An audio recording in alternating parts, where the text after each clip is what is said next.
What's up, guys? Welcome to the April Tidal Gardens YouTube live show. How's everybody doing? Yeah, here, by the way, we're about 10 minutes early. And usually, if you're new to this whole process, I usually like to start up the show a little bit early so that I can make sure that the sound and everything like that is working properly. So far, it seems it's doing okay. And it also gives us a little bit of time for the folks to file in after they get their notifications. So anyways, welcome. Here in Ohio, you would think that it would be warm by now, but it is every bit of like 40-something degrees outside.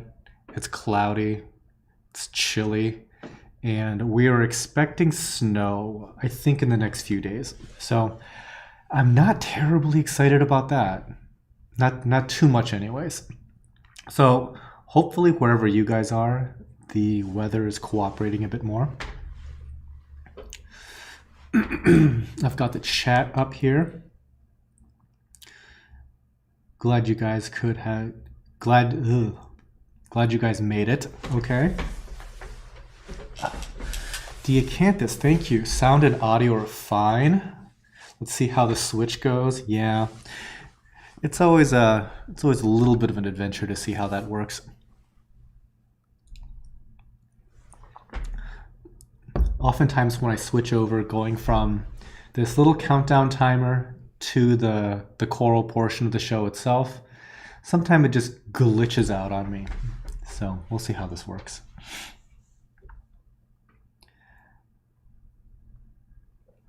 K.E. Crawford. Wow, heat wave here near Seattle, nearly 80 degrees today. Yeah, that's kind of the worry that I have when it comes time to ship this, if indeed we're supposed to get the super chilly weather. So you know what I'm gonna do real quick? I'm just gonna see what this looks like. If let's see, what is the weather gonna look like actually? So Monday and Tuesday, when we're doing the majority of the shipping for this show, looks like the low on Monday is going to be 44 degrees and the low on Tuesday is going to be 39 degrees. And then on Wednesday, it drops to 29, Thursday 37, Friday 41. So pretty much we're going to be sending orders out all of this upcoming week with heat packs. And always the concern that I have, like right around this like weird, I guess, I don't know if it's a shoulder season, I forget what it's called exactly, spring, is sometimes when we're sending out something when it's freezing here, it's 80 degrees where it's supposed to land. And that's always a real conundrum on how do you go about packing this, because you have to pack it warm enough that it gets out of here okay, but not so hot that it cooks the corals at the new location. But anyway, that is something that we're gonna have to figure out later. Carrie Apollo Ashroth TV, thank you very much for the $2 super chat. I'm sure you guys are familiar with the whole super chat thing. Basically, it is my coffee fund. So any and all coffee tips, much appreciated. Clearly not required because this is a coral selling show, heck. Oh, yeah. So yeah, it's gonna be a little chilly this upcoming week. So the low even like today is like 36 in mid-April. Yeah, that's crazy that it could be borderline snowy weather all the way to May. Gotta love it. Gotta love living in Ohio, right? Oh, man. So let me get caught up on chat here. Actually, you know what I'll do? I will take this time to say my thank yous to... Okay, somebody just chimed in, Tech Gear Talk, on my Skype, and it's like, why are you blurry? So it could just be the focus. So let me change the focus to autofocus on this lens. So there's a reason why it might be blurry, and there's a reason why I might get blurrier as I go. So one sec.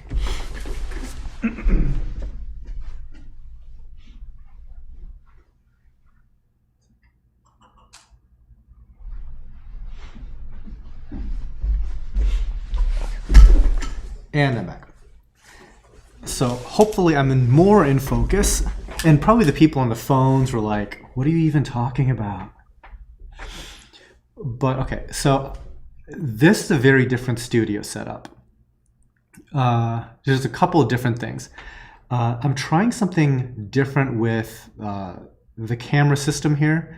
Usually it's a lot closer to me, but I'm using a different lens, probably a good 10 feet away from me now. And that particular lens that I'm using is actually the macro lens that I'm using, that I normally use to shoot my corals. And the problem with using a macro lens is that the autofocus is not the best in the world. It sometimes will hunt a little bit.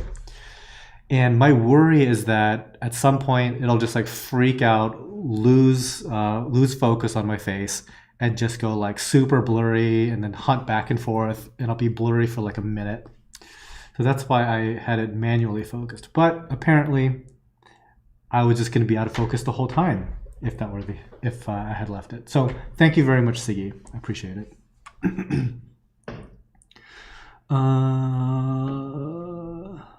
Let's see. Okay, real quick, I got 3 minutes. I'm going to say my quick thank yous to the YouTube members and the Patreon crowd. So real fast. Kev Andrews joined 2 days ago. Thank you very much, Kev Andrews. Jeremy Place, Jen Coop, 3.8, Hal Scott, 328 Reef, Deidre Zuener, and 2 Please Coral Reefs on the YouTube channel side. And for Patreon, we have Bill Russell, Brandy Camp, Christopher Frame, Jeremy Altman, who is also still 2 Please, Alan Jackson, Chuck Admire, Ernest Wallace Jr., Gene A. Van Voorst, Greg Zimmerman, Gwen Nicodemus, Harkins Aquatics, who, by the way, was in town the other day and came and hung out for a little bit. Very nice of him. Keith Singer, Kevin Cortez, Lisa Clow, Puddle Aquatics, Rebecca Hall, Reef Infidel, Rigoberto Rodriguez III, Ryan Kern, Santa Nomine, Scotty D, Skylar Korn, Sue Hemmons, The Classroom Reef, Thomas Tarrant, Tim Garner, and Trevor Joseph Overbeck. So thank you very much to the Patreon crowd. You all get a shout out. Okie doke. All right, we are almost ready to start the show. Guys, excited?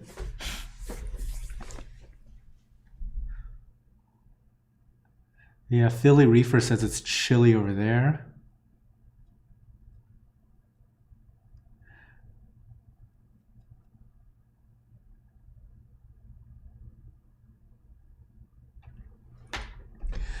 Yeah, the other different thing about this particular live show is that I'm doing something different as far as like the sound panels go.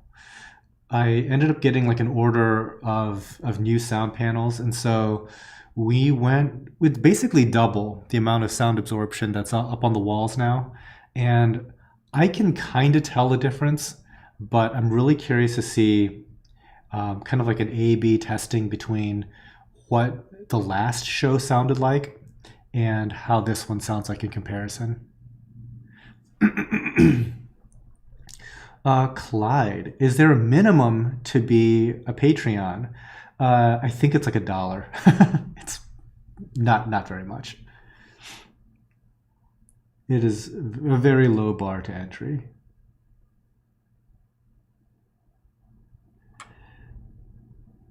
Let's see. Okay, 15 seconds.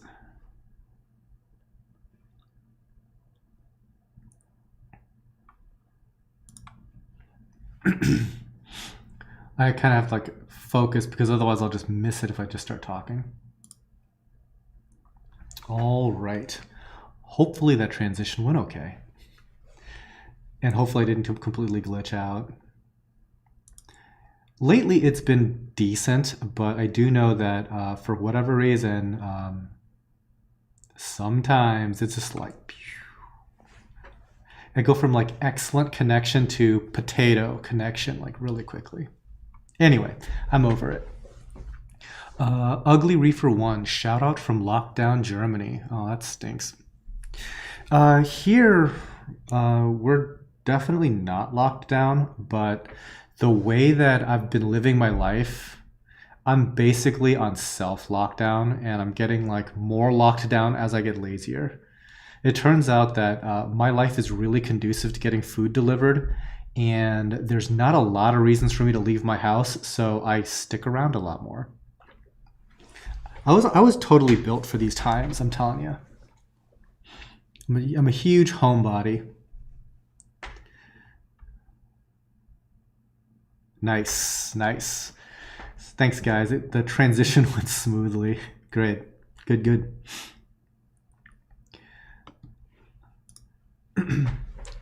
We're starting with some of the more weird SPS, I would say, on this show. Like a lot of the PSAMMOCORAs, the LEPTOSERIS, things of that sort. And we have a little bit of a mix of everything. And I think that there's in the ballpark of 250 some odd corals. And you'll notice that most of them are not what you see is what you get. You'll see that little circle that pops up that says that there's multiple available. I can pretty much guarantee that the person that gets the one that's actually shown versus one that looks exactly like it, it's going to be very, very challenging to tell because we have fields of a lot of these corals now. And they're pretty darn indistinguishable from each other. Even tasked to find the one, not likely. They all look pretty similar. What is up, Harkins? Hope you had a nice trip to Ohio. Well, of course, how could he have a bad trip? He came and was able to hang out here for a couple days. Okay, Can. Hey, Than. Been a few months since I asked this, but is there any works going on as shipping internationally? No, the cost associated with it is still going to be kind of a deal killer for anything other than a massive, massive, massive wholesale sized order. It's not terribly likely.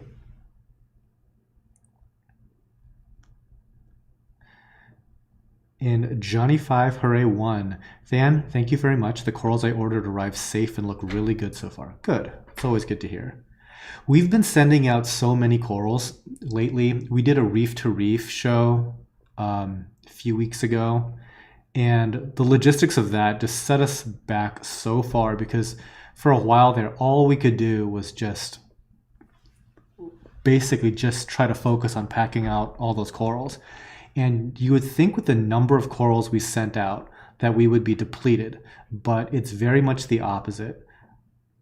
We sent, I don't know how many hundreds of corals we sent out, but I literally don't know.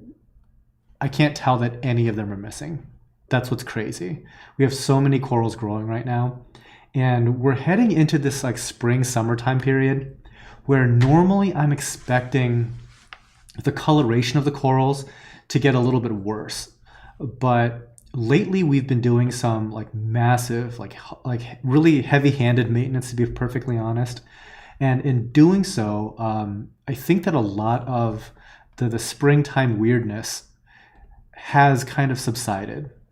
For whatever reason, I think maybe it has to do with the additional light that tends to happen right around springtime, especially out in the greenhouse, because greenhouse, you're at the mercy of the sun, and if the sun decides to stay in the sky for 4 hours longer, that's going to have an effect on your systems.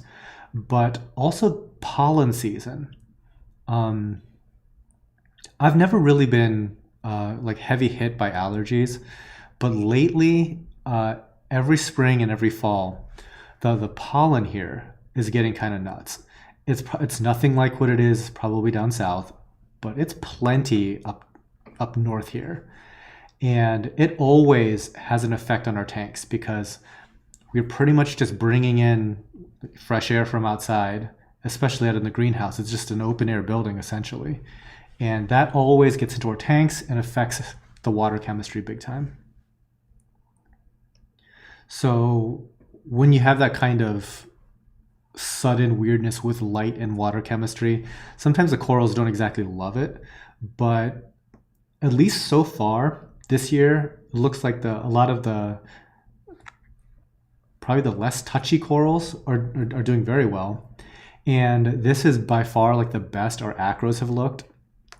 We've been, like I said, going pretty heavy-handed on some of the maintenance of those guys. And one thing that we did find, I mean, have you guys heard of a very difficult to find now medication for dogs and cats called Interceptor? It basically kills every type of crustacean seemingly.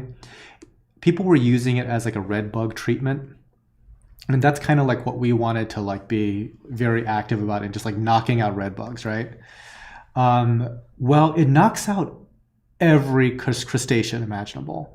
And in doing that treatment, it had a really weird effect. Like it seemed that across the board, all of our corals seemed to do really, really well. And it was an ultra gentle thing to the corals themselves.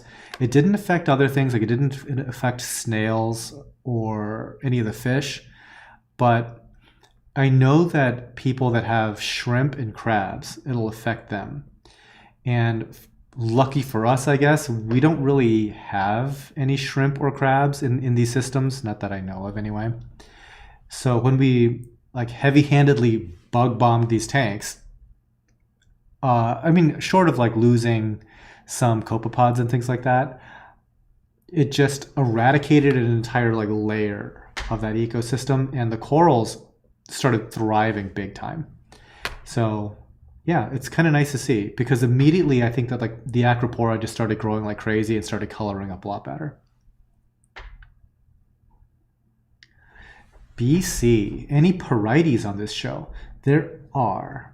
I'm not exactly sure at what point they're going to come up, but I think that there's like a really cool Darth Maul that we have on there. I'm pretty sure we also have like a canary yellow one.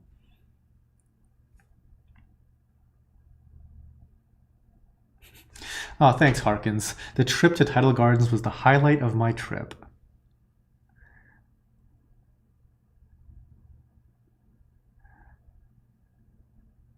Yeah, and when it comes like the heavy maintenance stuff, we would be doing more, but we've been, again, so busy on just the running of the e-commerce side of things that like we haven't been able to do as much of the maintenance side of things as I would like.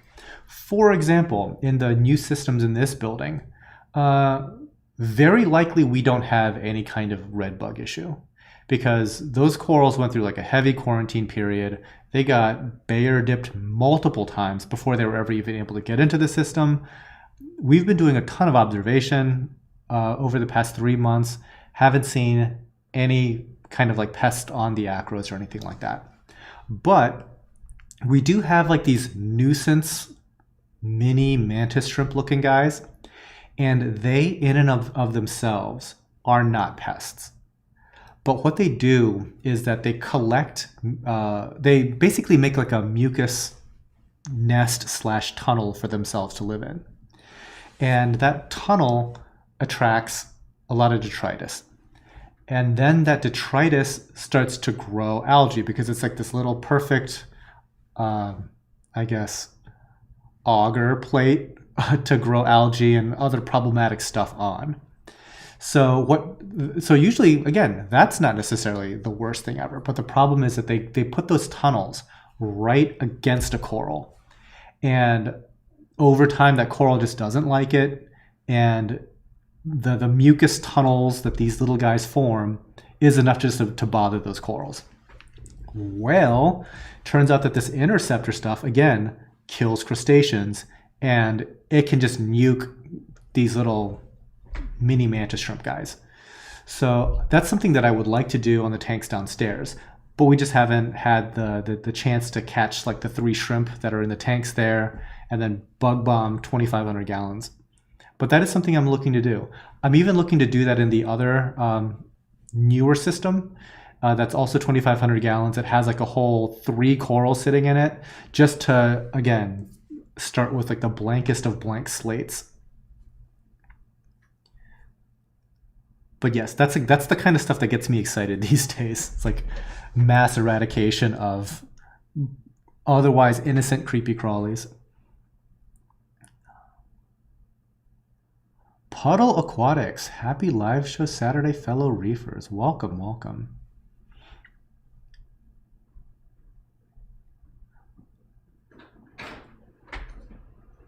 Hello. Somebody bought number 2, which is supposed to be $30 each, but he bought 3 of them at $3 each. So I don't know if the pricing is. The picture shows $30. But when you check it, so my mom is here saying that that there might have been like some typo or some inconsistency between like the website versus what I'm showing on the thing here. In the case of a tiebreaker, it's whatever the website says. So I don't know if you could hear my mom, but supposedly there were some corals that were listed at $3, not $30. So on the picture it is 30.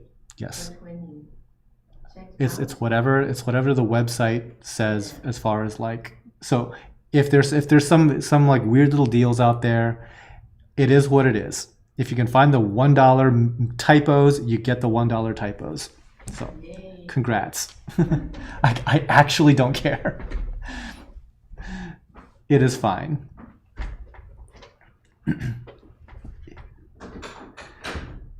Okay.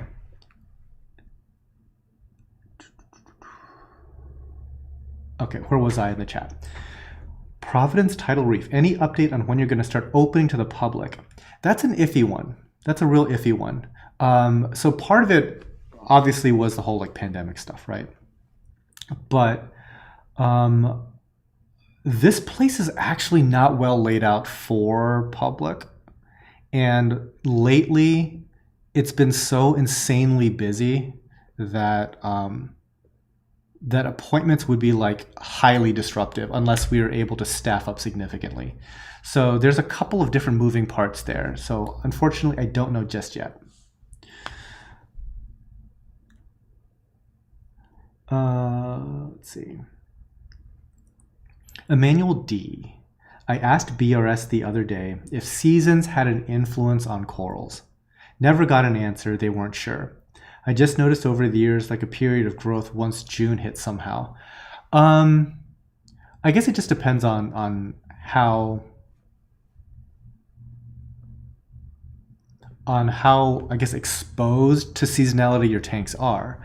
If your tanks are in an isolated temperature controlled basement where it never really sees any fluctuation in anything, humidity, temperature, pollen, whatever, it's going to be pretty unlikely. If you're out in a greenhouse, which is basically open air, you're going to see a huge difference in the seasons, big time. You can even go back and look at other, because we have all of these live shows archived, going back years and years and years and years. And you can just look at the June live shows versus the December live shows, and yeah, they look different for sure.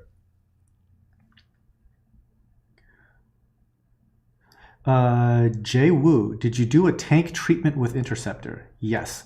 Interceptor is a whole tank treatment, and it's not okay. When we used it as a dip here, it didn't do anything. Like even stuff that I knew had stuff on it that Interceptor should have killed, it didn't do anything. Most people run Interceptor like for 24 hours. And then the next day they run carbon to soak it all up. Okay. Interceptor right now is really hard to find because I think that the manufacturer may have stopped making it. But they made a product called Interceptor Plus, which in addition to the main active ingredient of original Interceptor, has copious amounts of Prazipro, which is a medication that you could use for fish, but I think in the quantities that it is in that pellet, it might be like really scary high. And it's supposed to be reef safe, this the PRASI-Pro component. But that's also very scary. So if you find yourself with a tablet of Interceptor Plus, be aware of that. Your mileage may vary. Now, the reason why I was kind of hemming and hawing on the whole bit of whether or not it's a dip is because there literally is a dip made by Dr. G's that they say, like, on the bottle, this is not a whole tank treatment. This is a dip. But, you know, the people on the internet have tried it as a whole tank treatment because really the only ingredients in that thing, I think it's like water, vitamin C, and then this active ingredient that's in Interceptor. So if you are unable to get Interceptor, because Interceptors are kind of a pain in the butt. A, it might not be getting manufactured right now. B, it requires like basically a doctor's note from a vet, because it's controlled, because if you administer it wrong to your dog or cat, you could kill the dog or cat. So it's always under the supervision of veterinary, you know, adult supervision. So there's always some hurdles there. But if this Dr. G stuff really can be used as a whole tank Interceptor treatment, there you go. I don't know how available that stuff is, though. Might have to look around. Do your own research. I've never actually used the Dr. G stuff. I'm just saying that on the label it says that is the active ingredient, and people have seemingly used it successfully. Don Williams, $4.99 super chat. Thank you. Incredible videos and species information. Any Favia magic? Yeah, there's okay.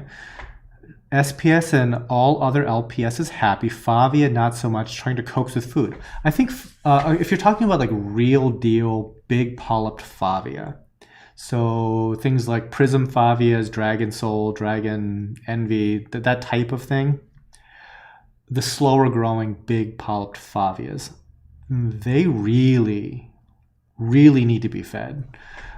We were going very light on feeding for a really long time here, more just because like neglect than any good reason.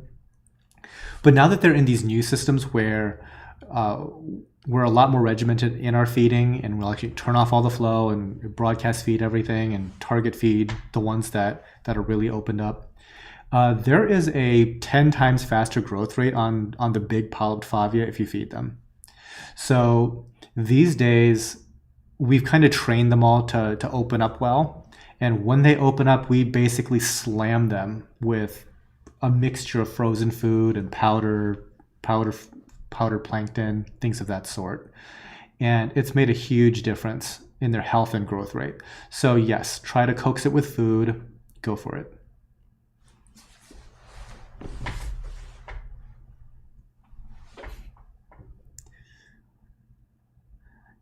Number 27 has a bunch of nudies all over it. Unlikely, but I can take a look on the website to see, because I am kind of curious. Very unlikely, because we've been gigablasting this stuff from space.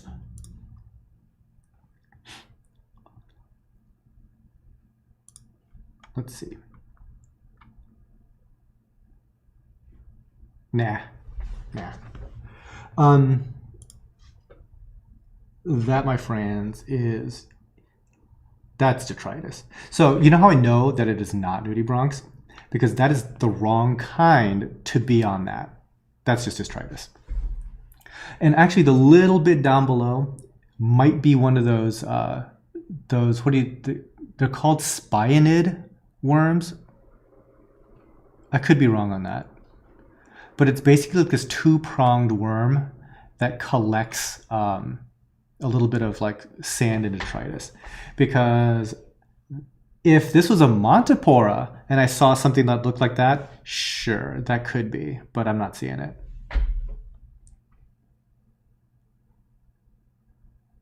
And the thing that's on the polyp that I see, at least in this picture, That guy looks like mysis shrimp that he just ate.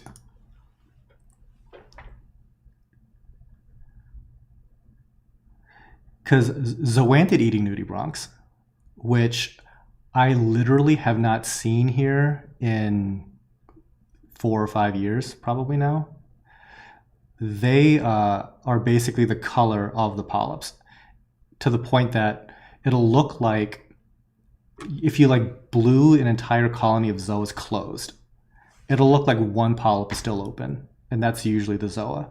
Whereas like the Montipora eating ones are like the ghostly white guys. Yeah, 27 is just detritus.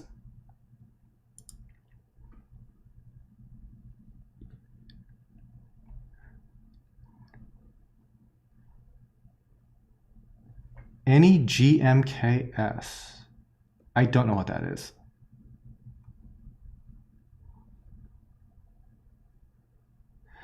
Okay, Clyde, do we purchase or bid on these things here? Okay, so the way that this works is that these are all on sale at TidalGardens.com. So if you wanted just to go and just like shop completely independent of this live show, you can. So once you go to TidalGardens.com, there's a link to the live show, and you can very easily just toss stuff in a shopping cart and check out.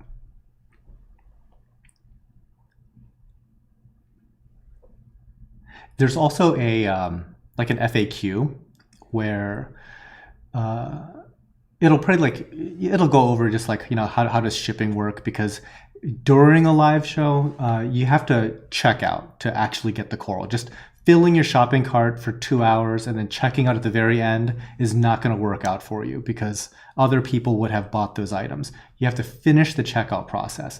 So just please read the FAQ there, and that'll kind of go over some tips and tricks on how to do the whole shopping thing a little bit more smoothly.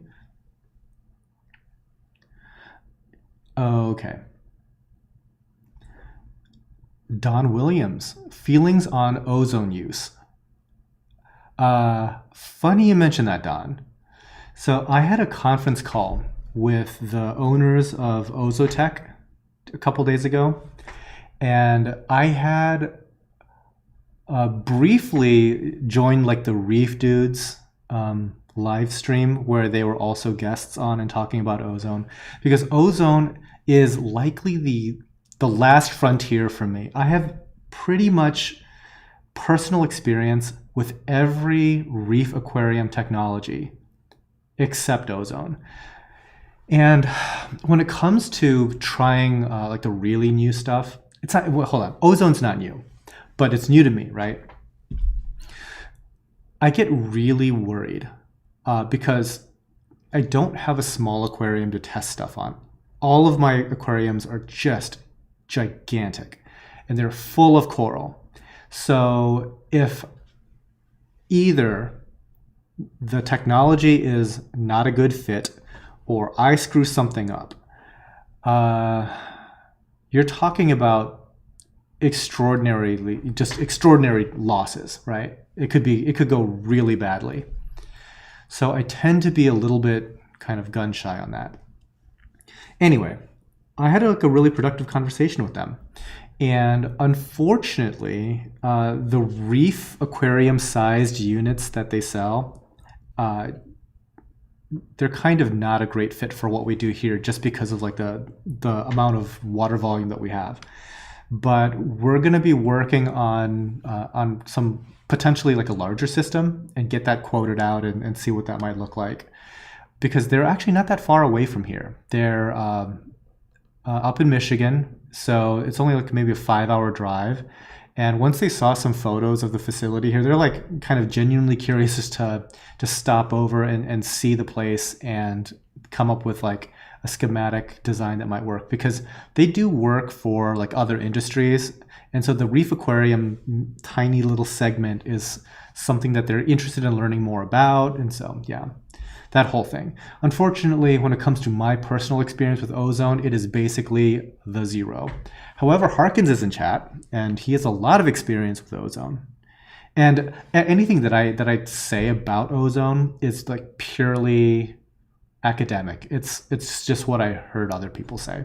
Not particularly helpful. Gary White, how do you train corals for feeding? You basically dump food on them consistently at roughly the same time, and eventually they get more and more responsive to it.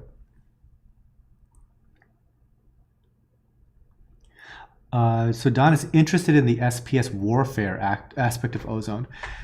I don't know how much SPS really do that kind of warfare.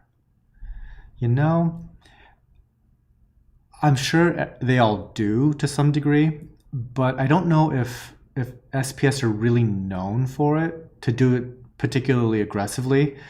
They'll sting the heck out of each other, but I don't know if they do the whole broadcast thing quite so much. Having said that, ozone does break down those types of organic compounds. Okay, so TrueSkill 710. You can just send it to support@tidalgardens.com.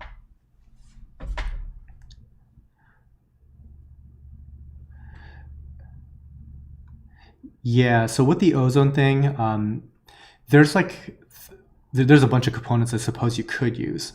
So there's the main thing that's making the ozone, and most people are going to need the dryer because for ozone generation to work well, the relative humidity of the air has to be below 30%, I think, relative humidity, and then you can get like fancier, where there's actually like an oxygen booster. So because oxygen in the air is only at a certain percentage, right? It's like what, the third or fourth most common molecule in air. So to make ozone, you need the oxygen, right? Going from O2 to O3. And so there's another thing that you can slap on there that like boosts the amount of O2 that goes into that corona discharge thing to just simply make more ozone. So that could be something else worth messing with. Yeah, I need a water treatment sized unit. Yes. Now what they did say though was that like because of the way that we have these multiple systems, it's fairly easy just to pipe up schedule 80 PVC and just create like a very elaborate manifold to send all the ozone to like the different protein skimmers. Excuse me. And that could be interesting because that would essentially involve just one plug point, and the ozone generator itself barely draws any electricity. The main thing is that oven that you're plugging into to dry out the desiccant. Okay. Recognize. I have many hydroids. How do you deal with them? Hydroids is pretty much you get in there with tweezers and rip them out. That's my go-to. Which, I mean, even for a place like this, which is huge, right? The manual removal thing goes a long way. There's certain things for manual removal that's not going to do anything. But for hydroids, that is a good way to deal with it.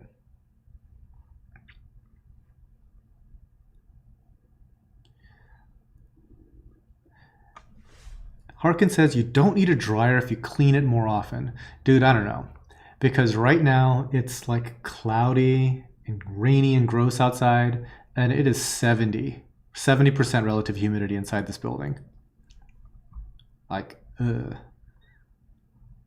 And I guess what I did here is that the humidity impacts just like how dirty they get or something. Yeah.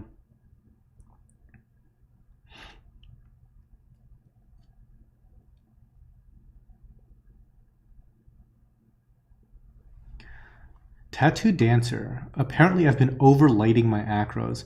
Remove 30% of the lights, and suddenly my strawberry shortcake is radiantly pretty. that is not terribly surprising. I think a lot of people tend to kind of overdo the whole lighting game. Because, I mean, I guess you always could have, put 1,000-watt halides over your tank and stuff, and people did. I mean, I put 400-watt metal halides over my 75-gallon way back in the day. And not everything likes super bright light, that's for sure.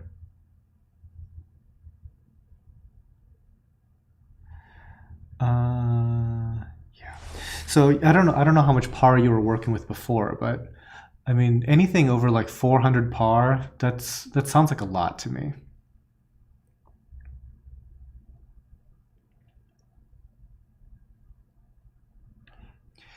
So Tattoo Dancer and Hannah Brady said that some large hermit crabs and peppermint shrimp eat hydroids. They could. They might. I'm having bad luck with crabs and shrimp. So first off, crabs here are canceled. Like, there might be one hermit crab in this entire place. And he came because I had bought snails and there might have been a hermit crab, that sort of thing. Not really into the whole crab thing. Peppermint shrimp I bought to eat some like baby Aptasia. And they haven't touched the Aptasia, but they definitely ate some Micromusa. So they're on their way out. Or at least out of that tank. What else? We got some... You know what? Here's another thing. We did put in nudibranchs into that system. And because we did a trade with like a local hobbyist for those white nudibranchs that are the Aptasia eating guys. And they're nocturnal, so I really haven't seen them. But every single time that we flip over one of our trays, there's tons of those eggs, like the spiral eggs. And we put in one rock that had Aptasia in it, and pretty much all the Aptasia except for one big one had disappeared. So I'm like reassured that that's like doing something. But this is the first time where I haven't been completely freaked out about the thought of nudibranchs. Because usually when I think of like nudibranchs, I'm most terrified of like the Montipora eating ones. Like those are like the bane of SPS keepers' existence as far as the nudibranch world goes. I mean, even with the zoanthid eating nudibranchs, they're nothing. I mean, nothing compared to the Montipora eating ones. Like we've been able to very effectively deal with the zoanthid ones. Not even a thing. But the Montipora eating ones are like crop ruiningly bad, to the point where like multiple Bayer dips are necessary. And we're at the point where it's like, even when nothing seems to be wrong, I'm like, why don't you just go ahead and let's dip these just in case. And just in case dipping in Bayer sucks. Okay, so if you guys don't know what I'm talking about, it's not even called Bayer anymore. It's Bio Advanced, like all-purpose insect killer. It's this milky, creamy stuff that's basically a nerve toxin as far as I know. It's super aggressive, and you should be wearing probably gloves and a respirator to work with this stuff. Because I've messed with this stuff just, with bare hands, and you sure do feel it in your nervous system. Yeah, it's that's gonna mess you up pretty good. So just prophylactically doing this kind of dip in Bio Advanced, not a good time. Not a really great way to spend time, and probably shaving off a couple years of your life doing it, all for trying to kill off some nudibranchs or eating monties. It sucks. But yeah, we've been super paranoid when it comes to those guys. I'm real sick of those things. So Harkins, who had taken off for a little bit here, when he was over visiting, he was saying how, because he has some access to some like really hardcore chemicals, and he's experimenting with stuff that makes Bayer look like iced tea. And I'm like, no thanks. I don't care that much. But he's trying some scary stuff.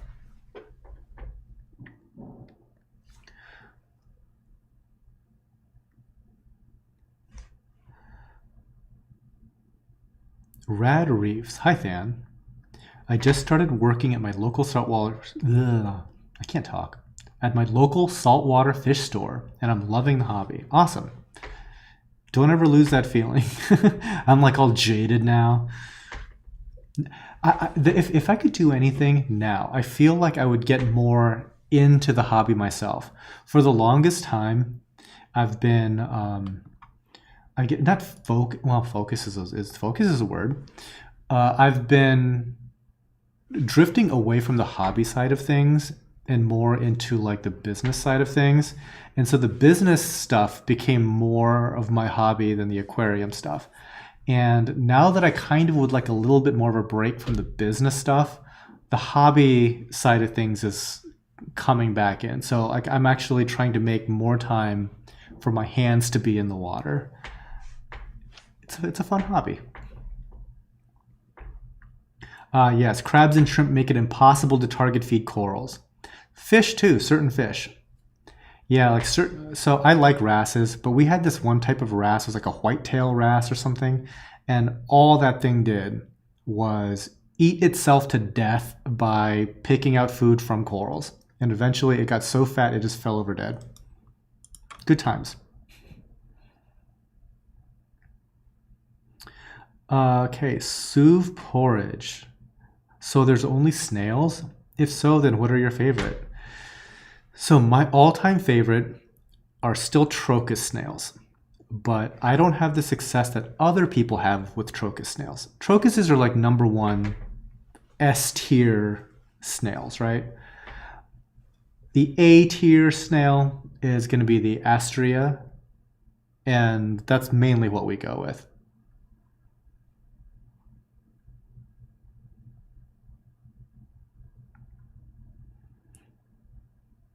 Yep. Yeah, Don Williams, Bergia nudibranchs. Yep.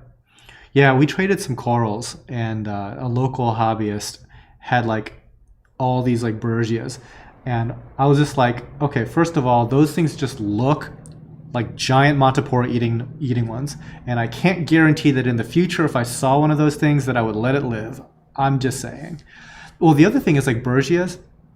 This is probably my luck. I've got wrasses in my systems. The wrasses may or may not eat the problematic nudibranchs, but I can almost guarantee that with my luck, they will definitely eat the Aptasia-eating Bergia nudibranchs, like popcorn. I bet that would just be so predictable. Fade to black, bullcrap. I've been using Bear for 3 years, no problems at all. Exaggeration is fine. It's wrongo. Well, maybe you have. But I'm just saying, I do not feel good using that stuff at all. Like noticeably after about an hour, I can absolutely feel that. Not recommended. Well, no, I shouldn't say not recommended. Recommended in that it is a very good dip. Very, very, very good. It kills a whole bunch of stuff, and is, of all the dips, is super gentle to the corals. So for example, like we use some other dips like Coral RX, we use Revive, things of that sort. We use Dedall, and all those three that I mentioned may or may not be as good for certain types of pests, I don't know. But they're all a lot more rough on the corals themselves. Whereas like the Bayer / Bio Advanced, like the corals don't seem to care one way or another. It's just the, I never get sick using like the other pine oil related ones. Another dip that we got hip to lately, it's like a potassium salts of fatty acids based dip called, it's made by the Polyp Lab folks. It's called Reef Primer, and that does really good work too. It's more like for like bacterial infection type stuff rather than, let's say, like some kind of like major pest. But if you have like some LPS that are like really struggling from some like weird curious bacterial thing, the like that, with, what did I say, potassium salts-fatty acid stuff. There might be others by now. That stuff worked out really nicely.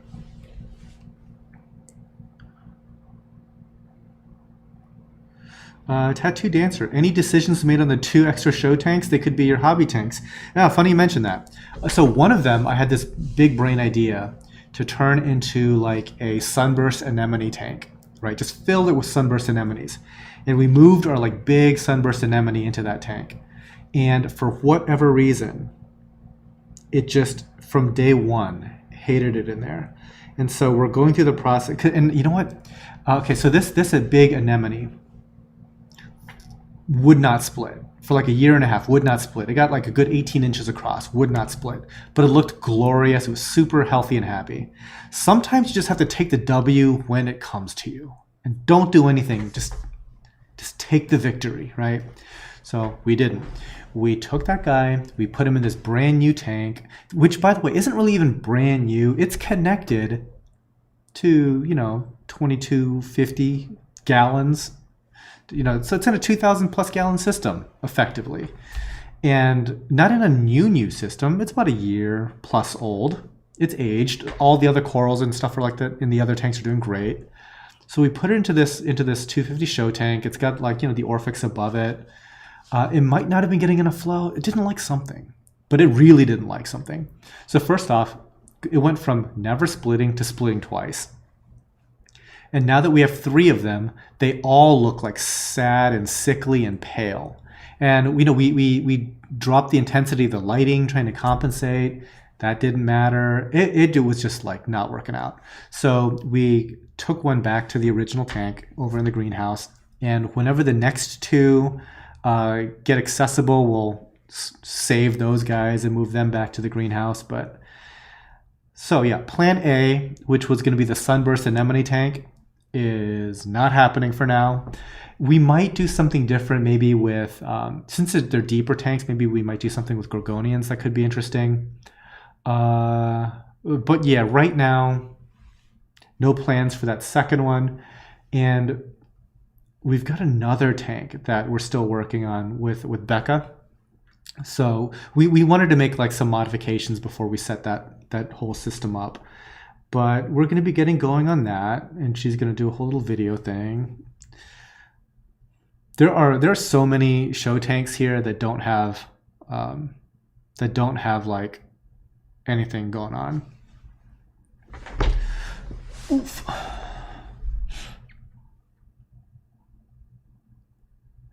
Suve porridge. Oh wow, I've had 4 trochus nails for 2 years and no breeding luck. Then suddenly I go to clean my reactor and there's about 40 trochuses in there. That is awesome. Love trochuses. Scott Morrison, hello from Scotland. Welcome, Scott. Hold on one sec. I'm going to take a look at this email if I can find it. Gonna look at this photo. Nope. Not it, my dude. Not it. Okay.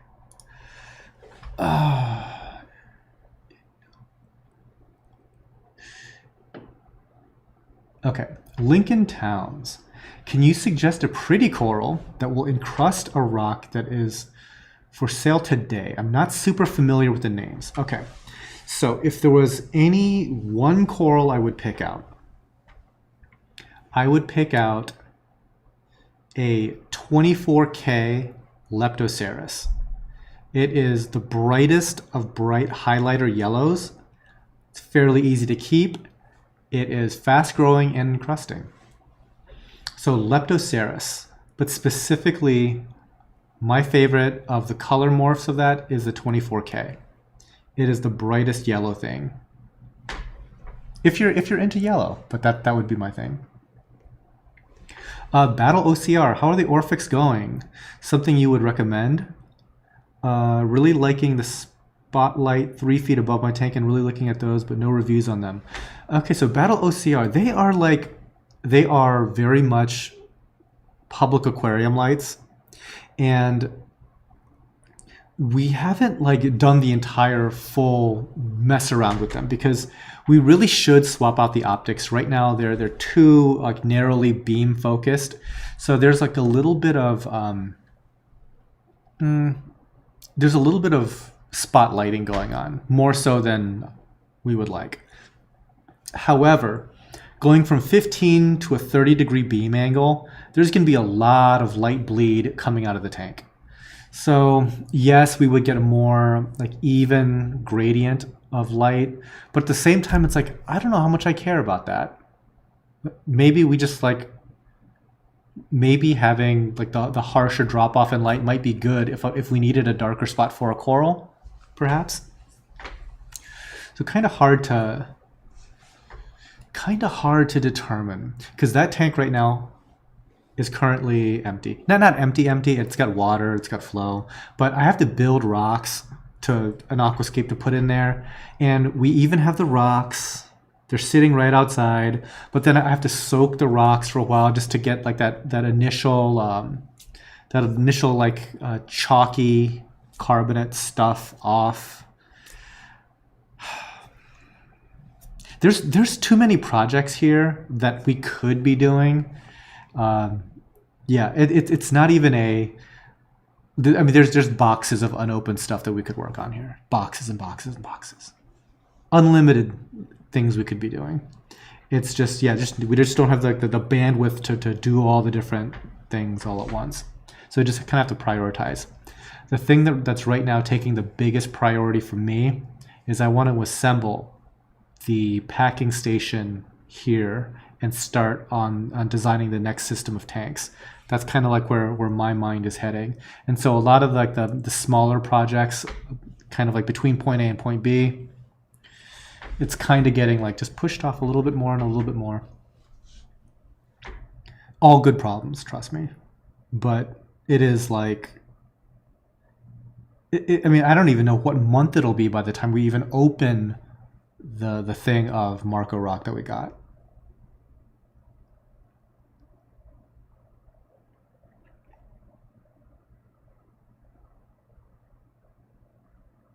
Bayer PDF for skin. Take off contaminated clothing and shoes immediately. Wash off immediately. Plenty of water for at least 15 minutes. Call a physician or poison control center immediately. Nice. Yeah. So, oh yeah, the other thing about Bayer, which is really, really important, that just reminded me, is that you need to like be very aggressive about the rinse off process because that stuff clings. And not only that, but I think that it's like formulated to be like delicious to stuff that you don't want to kill. So once you put it back into your tank, you might just like, kill off like your cleaner shrimp and stuff like that, just because they want to go over and then eat whatever bear is still on the corals.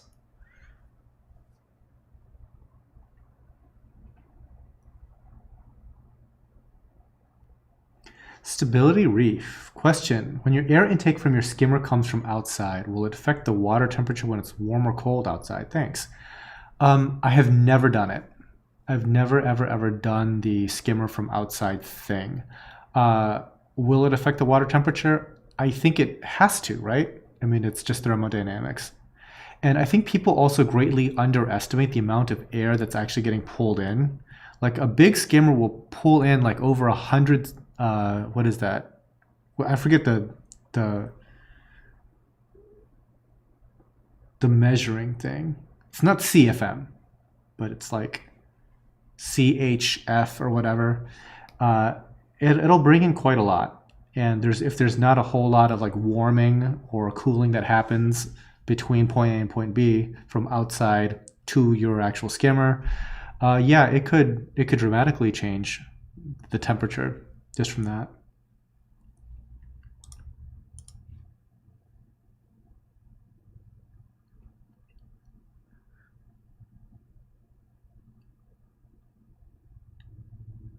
Okay, trying to get caught up here. Let's see. Grave. Do you have a favorite nanofish? They're asking like the decidedly not fish guy about fish. Lately, I really like algae blennies. They're ugly, but they're really, really cute. We have these algae blennies in a few tanks, and I've purchased more because of how much I like them. So first of all, they have like the most like fun little faces. You know, they've got little eyelashes going on. They look around like there's like, you know, something going on in their brain, unlike tangs. And they don't seem to be like mega hostile or anything like that. And the ones we have look like they have a golf ball sized belly. They're so fat and so happy just to be there. And I just think, I don't know what it is. They just look like this super fat little goofy fish. So I would say that, yeah, if I was to like do a little nano tank, that would probably be high on my list. The least pretty fish imaginable, but yeah, little algae blennies. So when Harkins was over here, he mentioned that there was a blenny that looks like an algae blenny that eats Aptasia. It's like a Molly Miller blenny or something like that. And ever since I've been looking online to see if I can buy one, and they're not for sale anywhere.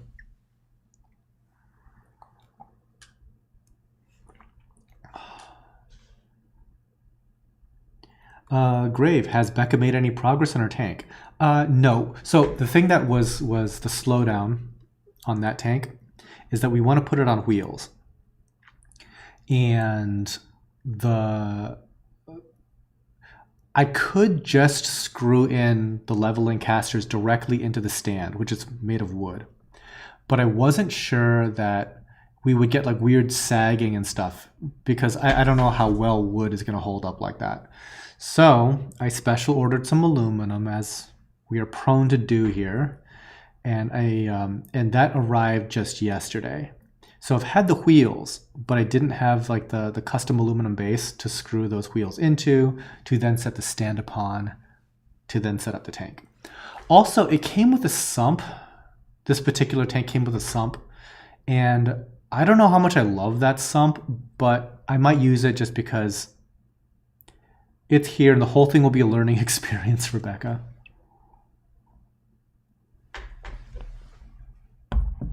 But soon, hopefully. As far as videos go on that, she has done like kind of like a really quick update video. At least she shot it. So hopefully within the next week that'll be published. And then I sat down and recorded like 3 videos. And I've been so busy that I haven't had the time to edit them. But hopefully I will get that going soon, because I got like a 2-part building update and like a fun top 5 list. I was hoping to get one of them published before this live show, but that was not happening. I was way too busy. Yeah, part of the thing was, I saw the comment earlier, and I kind of was gonna answer it then, but I forgot. It's one of the big things was we were getting our generator installed. If you follow some of our other social media, you might have heard that we installed an 80 kilowatt 400 amp 3-phase generator on this place, and it is like basically a giant General Motors V8 that runs on natural gas. And we have this ginormous transfer switch. So the transfer switch is what detects like the power loss and then switches from like the main electric utility over to your generator. And this transfer switch itself is this 300-pound monster that is like bigger than most people's entire like residential generator slapped onto the outside of my building. And that's just to control the small truck-sized 80 kilowatt natural gas generator. But it was kind of neat. We tested it, and everything kicked right back on. And it's a lot smarter than the residential unit that I had previously at my house. The one at my house basically just started up, and that was it. This one like starts off at like a lower power and does like an analysis of what is actually drawing. So as to like more easily like start powering everything, so it doesn't just like blast everything immediately with all this power. And then when it's when it does like the shut off thing, it'll still run for a good 25 minutes after the utility electric has come back online. And it does that so that it makes sure that there's no irregularities in like the utility. Because, I mean, who knows what kind of like squirreliness might have gone on to cause the outage to begin with. And so it'll just like for 25 minutes, it'll monitor and it'll kind of like even out any kind of like weird irregularities before completely handing it off to the utility power. Really kind of a cool unit. But it's, again, it's like a big V8, so you have to like treat it like it's a truck sitting out there. So you have to, you know, do like oil changes and everything else. Make sure that it's, you know, well serviced.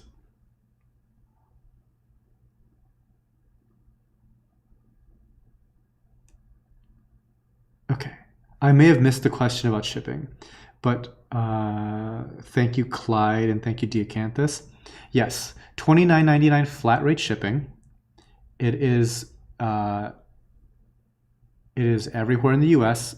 except for places like Alaska and Puerto Rico. That is extra. And so is a delivery on a Saturday. That is extra. So you have to buy like an additional shipping module for that.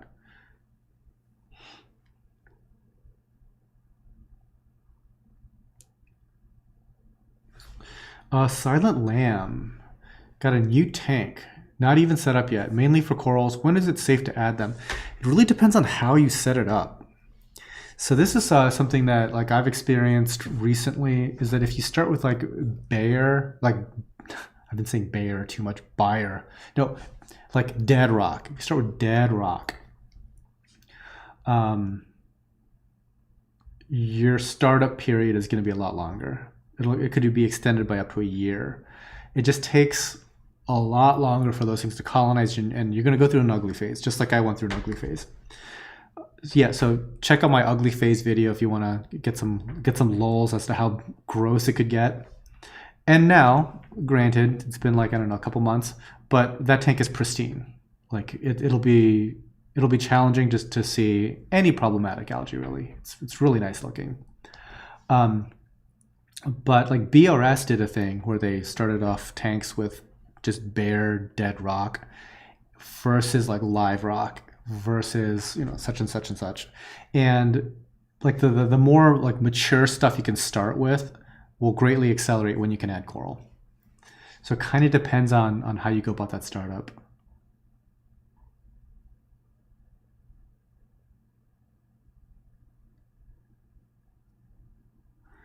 Aloha Pigeons, is your electricity too cheap to go solar and battery backup? Okay, two questions there. So battery backup is out because, well, I want to do Tesla, right? If I want to do battery, mainly because like the Tesla software is very, very good. Now, Tesla does not make a battery system that will work well for my application because I have 400 amp three phase. But the voltage is different than what they support. So their power walls are they are single phase, not three phase. So right there, the smaller residential unit Teslas are off the table. Then they make these $100,000 guys called like Megapacks or something, and the Megapack is three phase. Cool, but it's at a higher voltage because my voltage is 110/206 and the Megapack is 240/480 or something like that. So Tesla does not make a battery that will work for me. The other thing is I need that battery to run forever, potentially. And I don't even know what that would look like in Megapack terms. I don't know. $500,000, $2 million, something like that. I mean, who really knows, right? Like they're batteries. They're gonna run out if we lost power for a week, like Texas lost power, right? No, it's not gonna work out. But here, with a natural gas generator, if I lost power for a week, I'm gonna have like a pretty goofy sized gas bill. But no, I'm not gonna actually lose power. As far as solar goes, solar is still very much on the menu. My problem is, yes, electricity is super cheap here. I would venture to guess that this is some of the cheapest electricity you could possibly find in America. It's silly cheap. It's like maybe 5-6 cents per kilowatt hour. It's super cheap. So the payback period on solar here, even with the incentives and whatnot, I mean, you're looking at like 10 to 13 years, something like that. So if I do solar, I would do so not so much for the energy savings or anything like that. I would do so for energy autonomy. And that would allow like Tidal Gardens as a business to have basically cockroach levels of existence if push came to shove.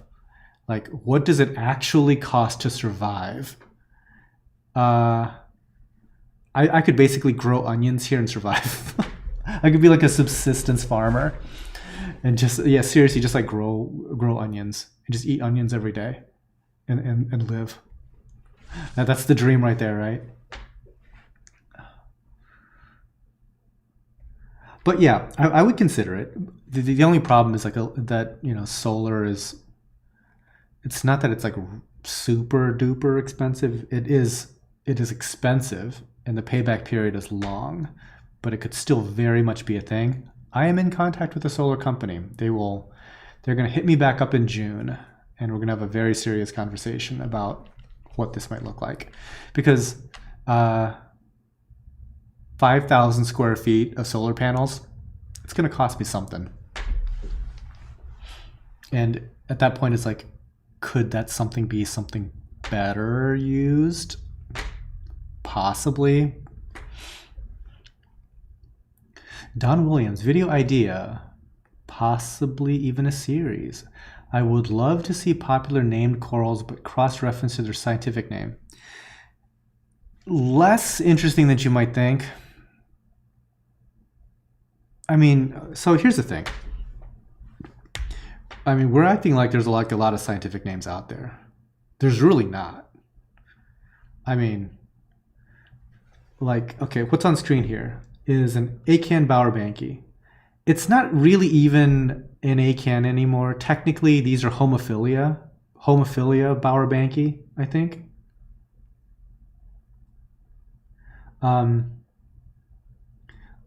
But they're getting like organized at best, even at the genus level. So all of these guys here behind us, there might be like let's say 10 different color morphs of bowerbankis.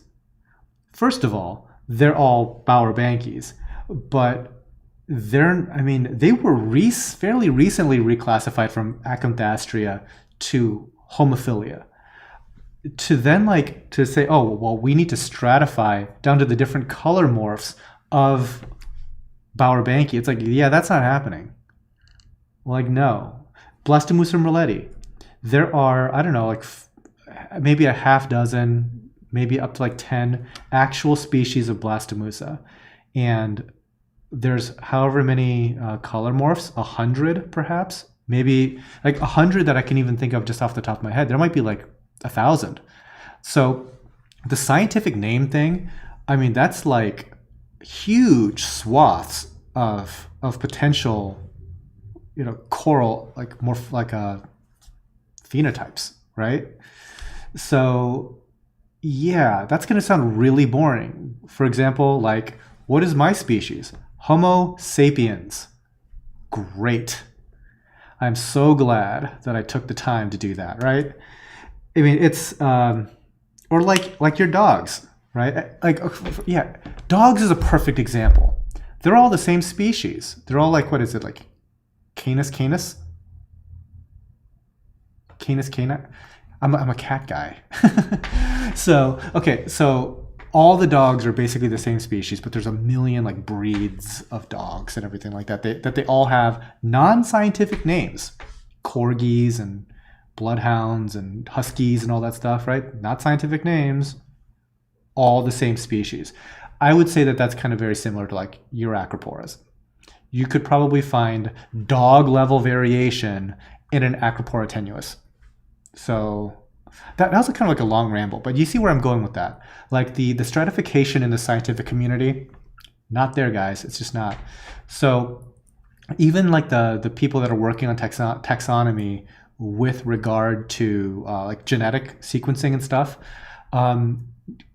you know, have you ever heard that thing where like we are like 5% different than a watermelon, and we're like 1% different from a chimpanzee, right? Well, corals are kind of like that human chimpanzee like tight-knit group where like 99 point whatever percent of the genome is identical across all these freaking corals. And so the one guy that I know is the one doing genetic sequencing of zoanthids and PALYTHOA in Japan. And he's like the guy for that. So he specifically has to find a segment of DNA that is different enough from sample to sample that isn't even just like straight up identical, that has some genetic variation. And from that, say that, okay, this set of base pairs really is a separate thing than this set over here. Based on, like I said, you're talking about like really, really small patches of genetic variety, where in a desert of sameness. Yeah, it's actually really, really challenging. And yeah, I think you're going to be stuck with the goofy names for a little while. Because at the end of the day, the goofy names are what people ask for. I was so anti-goofy name for so long, and that is the number one question that I get asked for years. It's, what is the name of that one? Like, like easily. Like all the other questions I ever receive put together does not equal that one question. So, and that's coming from somebody that like is not really, look at this. That's a red striped chalice. We're not that creative, guys. But yeah, I think that the marketplace is definitely not sick of these names. I mean, people whine and complain about it. They're not sick of it. Not even close. Yeah.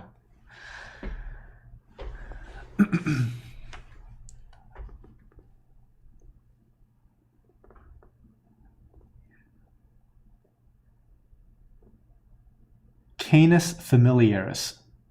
Okay. Good to know.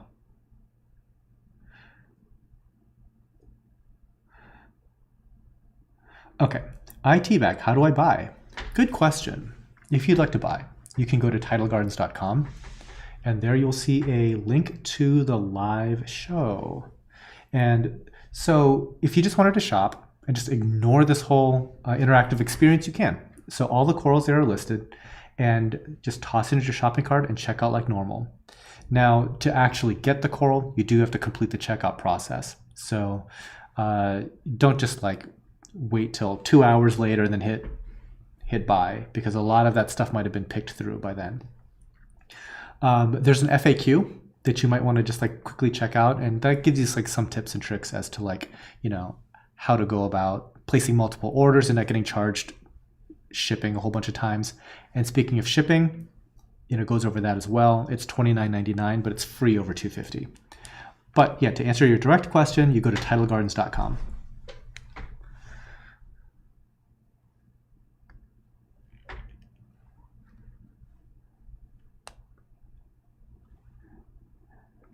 Goofy names are causing a problem in the hobby. Maybe, yeah. Like my problem is that, so there is a thing where the goofy name is actually useful, right? But then there's like, it can quickly go the opposite direction. For example, if I were to describe a zoa to you, You know, like it's almost like a what's that game, like not Pictionary, but like charades or whatever, right? It's like I could give this description, but I'm not allowed to say, you know, the actual name of the coral, right? If we're playing zoanthids, and I'm talking about like, okay, it's got like a red face with a purple ring on the red face, and it's got red tentacles with purple tips. I mean, if a customer was to ask me, do you have this particular thing? I mean, my eyes are rolling all the way back in my head at this point, because zoas, just going back to the, you know, why you don't use scientific names for zoanthids. There's so many different ones, right? That you could literally, with what I did, what just came out of my mouth, could have described 10 different well-known zoas. However, if I said like, I am looking for a red hornet, oh, I know exactly what you're looking for. I'm looking for a Valentine's Day massacre. Yes. I'm looking for an utter chaos. Absolutely. Okay, now I know what you're talking about. So there is definitely there is a helpful range, right? Where it gets unhelpful is when you start to get something that is very well known and it gets renamed something else by every single vendor out there that's trying to make a name for themselves. Literally make a name for themselves. And you have what everybody knows to be, let's say, a blue hornet. Guys, we all know what a blue hornet is, but no. These are poker chips at such and such vendor's website. Not helpful, right? Not terribly helpful. So yeah, I mean, I could see where that could be a problem. And I think that, you know, as time goes on, I would hope that stuff gets more, I guess, like streamlined and less like where it's a total like Wild West free-for-all as far as like naming goes. I mean, some people are, some people are like more mentally invested in this than others. I am like about as 100% checked out as humanly possible when it comes to naming. Like, I just don't care. Just tell me what something is, and that's what I'll name it. Because I just wanted to show up in Google search, guys. Like, if you're looking for it, I would like you to be able to find it on my site, right? But no, consensus is hard to form, especially when literally everybody that's naming stuff is technically a direct competitor of each other. It's asking a lot.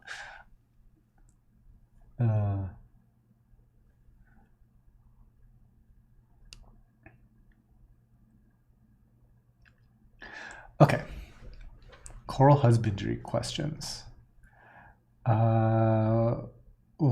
What might cause acans to recede while everything else is doing good? Acans, and we're talking about, you know, Micromusa, lower howlensis, probably. Those love to get bacterial infections, and bacterial infections love to kill acans. So, in a pinch, I would try to use some type of disinfectant dip, whether it be iodine or something like Reef Primer, which is like potassium salt based dip.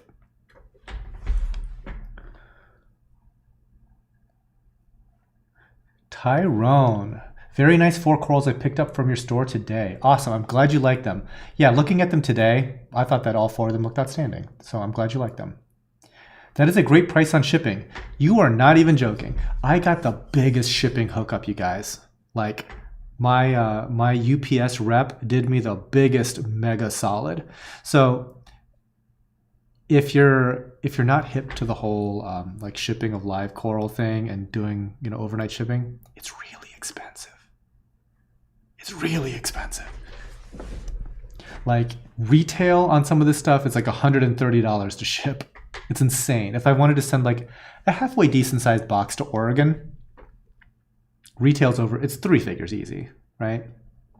But we got like the big old hookup because we ship so much. We're probably that dude's favorite client. He's always coming over, stopping over and just checking us out, like in person. So if we have any problems, he's in front of me answering questions. Yeah.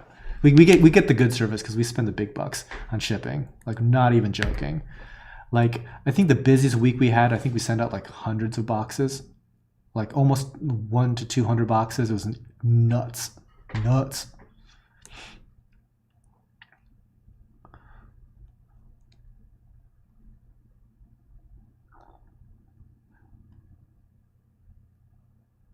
Dragon Soul 5 is actually Goniastrias? Possible. Then again, I've seen, you know, other Goniastria that definitely look different than Dragon Soul 5 is. But yeah, very likely. 20 questions is the game. Okay. All right. Yeah, I think.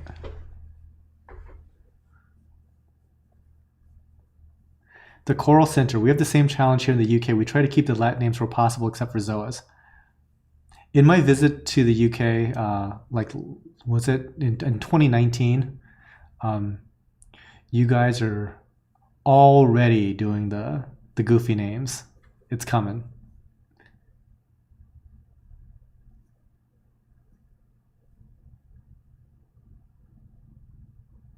Guanc Reef Keeping. I wish it was a definitive reference to well-known trade names, linking them to the scientific names, but there's so much overlapping of names for the same coral. I would just like a consensus. I don't even need it to be linked to the scientific stuff, because I guarantee you, most people aren't really qualified to make that scientific judgment anyway. It's like, based on what? Like when it comes to coral taxonomy, it's really challenging. Like, this is a million years ago, way back on Reef Central. There's a message board before Reef to Reef, guys. You know, it's I don't know. It's like boomer net. I don't know. But there was this, you know, supposed, you know, coral expert guy, and he was just like, I keep on hearing you guys refer to like Montipora capricornis to describe every plate forming Montipora. So could you please take a picture of your coral that you think is a Montipora capricornis and put it into the comments?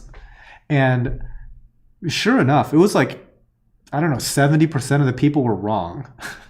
That like what they had wasn't a capricornis, but the Montipora capricornis became a trade name unto itself to describe that very flat plate forming Montipora.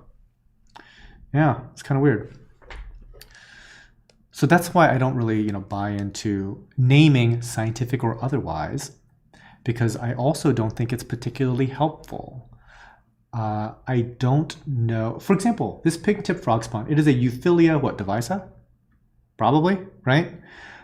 What does that tell you about its care requirements compared to a different Euphyllia? I don't know if that's, I mean, I literally don't think that there's much difference in care requirements between different Euphyllia. So I guess, like, you know, what are your priorities as far as, like, you know, naming and nomenclature goes? Like, sure, I think that communication with one another about what something is, or I'm describing a particular coral in my tank. Are you familiar with a blue pavona, right? It's like, oh, okay, yeah, I've seen a blue pavona before, sure. Or I've seen a such and such. If I said I have a dragon soul torch, okay, it's a goofy name, but at least I know what you're talking about. And so there's the identification type stuff. At least, you know, just in casual conversation, you know what each other are trying to say. But on the other end of it is like, okay, well, are there differences in care requirements by the different things? So I don't think that, like, a scientific name is particularly helpful for either one of those two things. Like, what's the species name of this Montipora? Is this a Capricornus? It is kind of a smooth plate forming guy. Might not be. I don't know. But just saying like Montipora capricornus in general versus a different type of Montipora, let's say like an orange. Well, first off, I'm not really sure. Yeah, like I said, I hope I'm making myself clear, but I'm rambling. But names should mean something at the end of the day, and if it's not providing either that utility as far as, like, you know, just identification and communication, or, you know, some type of directive, I guess I could care less. I could not care less.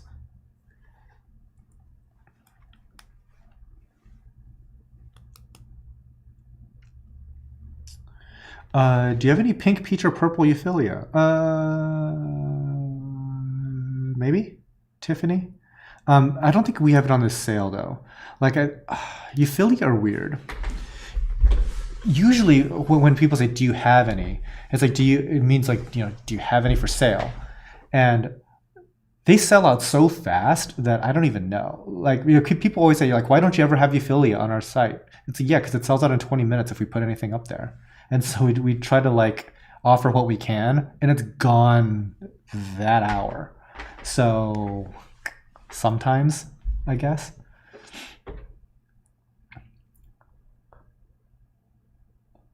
Clyde, when did you establish TG? Officially 2002. So it's 19 years old. But I would say that in the last 10 years is where it really became more of a thing. Frog spawns and hammers are actually fibrophilia now. Never heard of it. So that's actually doubly not helpful. It is not only confusing, but completely unfamiliar. I guess not confusing. It's just completely unfamiliar. Like if I said, yeah, I got a tank full of fibrophilia. One dude in chat knows what I'm talking about. And literally nobody else. My importers, who, by the way, have to like personally vouch for what the corals they are, doesn't jive with like the scientific stuff. It's crazy. Okay, stop blowing up my phone. You're not getting answered.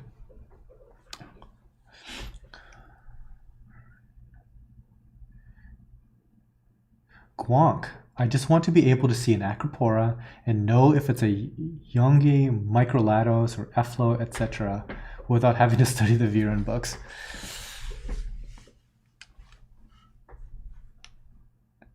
Oh, I'm going to be super pedantic. I think it's the website now. I think the books are out of date. I think Viren even like says that. It's like, yeah, don't go by the books. It's the website. Alberto Montiero, what's your opinion on SPS versus LPS classification? It's becoming a very gray zone. I actually made a video probably 10 years ago. I should probably remake it. It's new to everybody else, right? But basically, no, it's dumb. Because I think when originally, this is like, let's go back to the 90s, let's go with the early 90s. Dr. Dre's The Chronic just came out, sort of thing. Like SPS meant corals that were very delicate, most of the time branching, required high flow, high light, that sort of thing, right? Pristine water quality. Really what they're only describing is Acropora, right?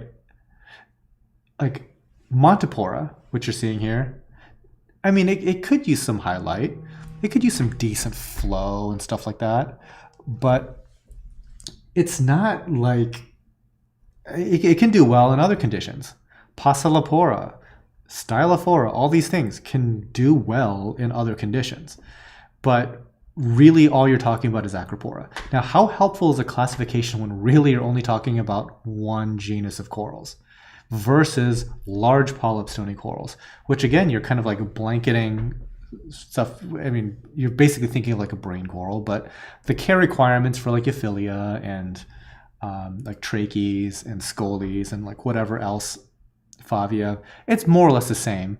But then you have like some weird outliers, which, at the time, like Goniopora were next to impossible to keep. Stuff like that. So that doesn't exactly jive well with like the overall blanket descriptions that we're talking about for LPS. And then you have like the really weird stuff kind of in between that. It's like, it's a small-ish polyp, but it's not that small. But it's definitely not a large polyp. So on certain websites, you see a Leptoseri's as a large polyp stony. Does it make much difference? No. I guess, because again, when it's coming to what are the care requirements of, is it an LPS in terms of care requirements, or is it more similar to an SPS in terms of care requirements?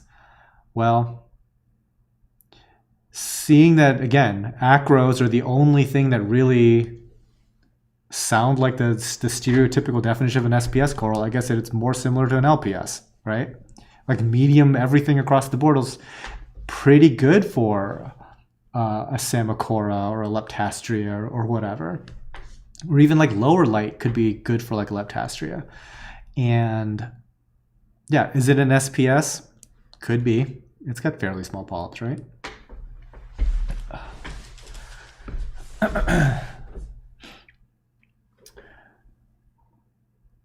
Another rant. Jake Adams and Than for Coral Jeopardy. No, dude, I'm so out of the name game. I'll be like, dude, I don't know. That's gonna be like my go-to. It's like, what is such and such coral for identification? I'm like, I don't know.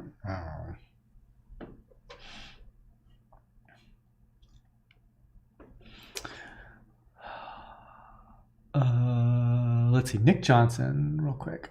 Do all these corals show up on the site prior to the live show, or is it there a separate stock of corals just for the show? Curious if the site is always showing updated stocks. Nick, updated is probably not accurate. We try to keep the website up to date. That is a big old challenge. But the live show corals show up a little bit before the live show starts, this YouTube show. So if we do like a thing for like reef to reef, like those things like show up, or if you do like a flash sale, those things show up in a very, very narrow band of time. Otherwise, we try to keep the inventory more or less up to date. We could always do a better job of that because everything is in flux. It's almost like you're trying to do like maintenance on a car that's rolling down the highway at 80 miles an hour. It can be challenging. Again, first world problems, but it's challenging.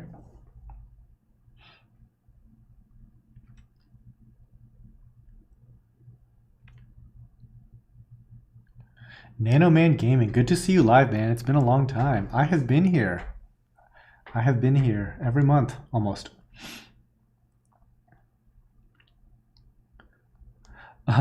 So Lincoln Towns is asking, bought a bunch of coral, thank you. Is the frog spawn on the site rare? Never seen before. Again, we do offer stuff like Euphilia and frog spawn, torches, hammers. They just sell out fast, so it looks like it's never there, I guess. So there you are. I found rich people.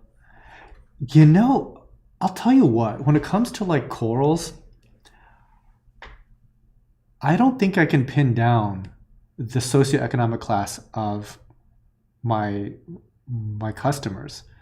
Like, it's all across the board. I mean, I know people that I've literally seen somebody like living in a trailer that had 4 reef aquariums and spending a lot of money on coral. Not just like, oh, he just, well, you know, people can have aquariums too if they live in a trailer, sure. But I mean, he had like a nice collection of corals. And, you know, and he's perfectly happy living in a trailer. And then in some places, you know, and some people that I know, it's like, yeah, they live in a freaking castle. Yeah, okay. So, yeah, people spend money on corals, that's for sure. Especially now, like coral prices, I've never seen them this high before. And I say that like right before there's going to be like an import ban or something, then you're going to see some really crazy prices on coral. If that were to happen. Speculation, blah, blah, blah. I'm not an importer, so it's not exactly my neck of the woods to even know. Let's see. JEN Viren's ID for coral for me, in addition to signing my copy of Corals of Australia in the Indo-Pacific and also signing an ASM Skimmer Cup. So I've never met Charlie Viren, but he seems like a really, really nice guy. And you know what's really bad is I don't even know what we would talk about. You would think that we would talk about coral, but I don't even know.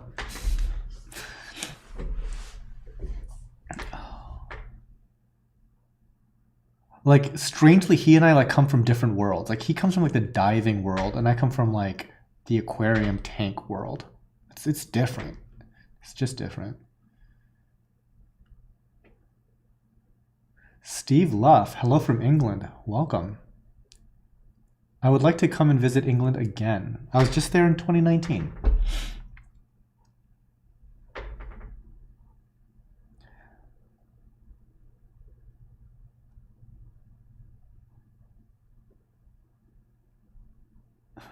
Don Williams, another rant. Wow, glad I stopped in.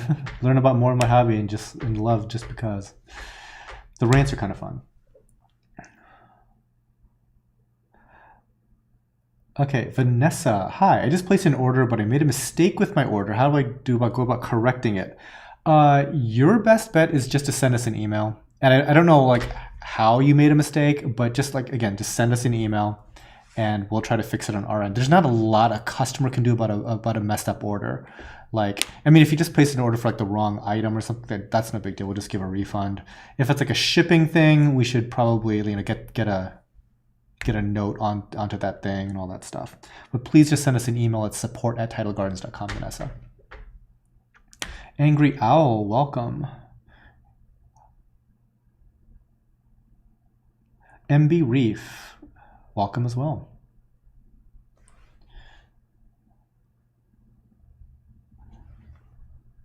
Harkins is like, yeah, Indo's done. You know, I don't know. I hear different things from different people, Harkins. I don't know. I mean, I just, there's like so much speculation. Like I heard from like people that don't import that like Australia's going to shut down. And then it's like, I ask some of my import friends and it's like, hey, have you heard anything about like Australia shutting down? And they're like, no. Okay. I just don't know what to think. And I guess like I guess like my business is impacted less because I don't import, and I'm more like I'm like much heavier leverage onto the coral farming end of the spectrum. But yeah, I mean it always has a profound effect no matter what. I mean, again, look at those silly yellow tang prices, right? And I'm gonna go back on this yellow tang thing, but it is crazy that I mean, in my youth, I remember like these fish were, you know, $20 each. And now that they're selling for apparently more, but I don't even know how much. Okay, if you guys just like go to like, I don't know, such and such site on set internet on the phone, and you're looking for like any yellow tang from any vendor, right? I mean, just for fun, you guys, like, you know, don't leave this show, but check out Live Aquaria, Saltwater Fish, like whoever the heck else that actually sells livestock. Are there any yellow tangs actually available for purchase online? I don't think that there are. And I mean, I've seen like some price tags just in general around, it's anything from like $100 to like $500 and something, let's say. And it's sold out literally everywhere. So I do not even know how much yellow tangs cost. So in chat, I mean, are they even purchasable anywhere? I don't know, dude. Where am I going with this? I would love to sell you all my yellow tangs. Obviously, because A, they're expensive, but B, they're such jerks. Anybody that wants to buy a yellow tang that can pick it up locally, because I don't want to ship a yellow tang. I don't want to ship fish. That's just not my thing. Okay, Jacob says he saw yellow tangs go for $400. Okay. Yeah, dude, I haven't seen like any of the main you know, well-known retailers, and I can see like wholesale price lists. They're not there. I mean, obviously, right? They shouldn't be there. But I mean, maybe they had some back stock or something that they've like marked up and so they're not selling. No, they're gone. They're not there. Okay, Jordan got them in SoCal, 200 to 400. Okay.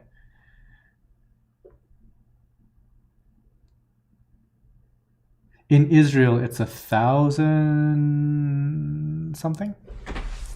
Lucas, 400 plus, but haven't seen any for sale. God, Live Aquaria hasn't. Lies. Hold on. I was just on Live Aquaria. You gotta love it's me just calling all my viewership liars. Okay, no phone. Okay, I'm gonna go on to Live Aquaria. I'm gonna search for yellow tang. Am I just in the wrong section altogether? I'm seeing like freshwater fish. What?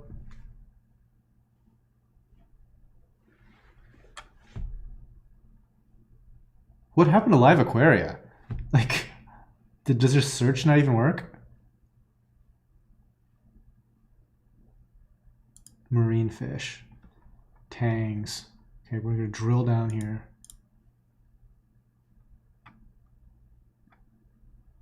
Okay, so there's the Biota captive bred yellow tangs, which start at $280 out of stock. Yeah, dude, not there. They're out of stock. Yeah, that's what I'm trying to say, guys. They're not for sale online. They're just not. Which is crazy because you know what? So, you know, my buddy Nathan, he bought a whole bunch of like the Biota ones. They were about $100 a piece when he bought them. And I thought they were super expensive when he told me he paid $100 each for yellow tangs. And then a week later, they're selling for so much more. Yeah, they're all out of stock. Crazy. Yeah, this is the best thing for Biota. They couldn't give them away at Magna. Yeah. Yup. Look up Biota yellow tang. Okay, maybe it's available somewhere else, but a Biota yellow tang was not available at Live Aquaria. Lucas Aragon. Just got a lemon peel angel. They definitely, oh yeah, just get a lemon peel angel. They definitely won't eat all your coral. Yeah, he's trolling y'all.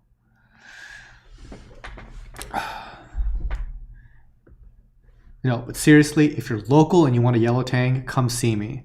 I will charge under market rates for yellow tangs. I kind of just want them out of my systems, please. Okay. I forget at what point. Okay. I know where we are in the live show now. These acros, for whatever reason, in this particular tank, not my favorite appearance, but they're healthy. But for whatever reason, in this particular tank, well, this one's pretty cool. This guy's doing pretty well. In a different tank, though, so this is one of the greenhouse systems. When we switch over to like the new building, they look incredible, like really nice. So if you're looking for some nicer acros, you can check that out. Yes, definitely sarcasm on the lemon peel. Yellow tangs will just come in from Sri Lanka, except they haven't, right? I mean, they're not. Where are these Sri Lankan yellow tangs? They're not here.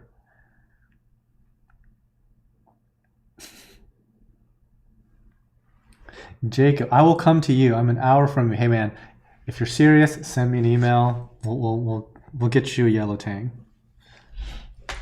No problem.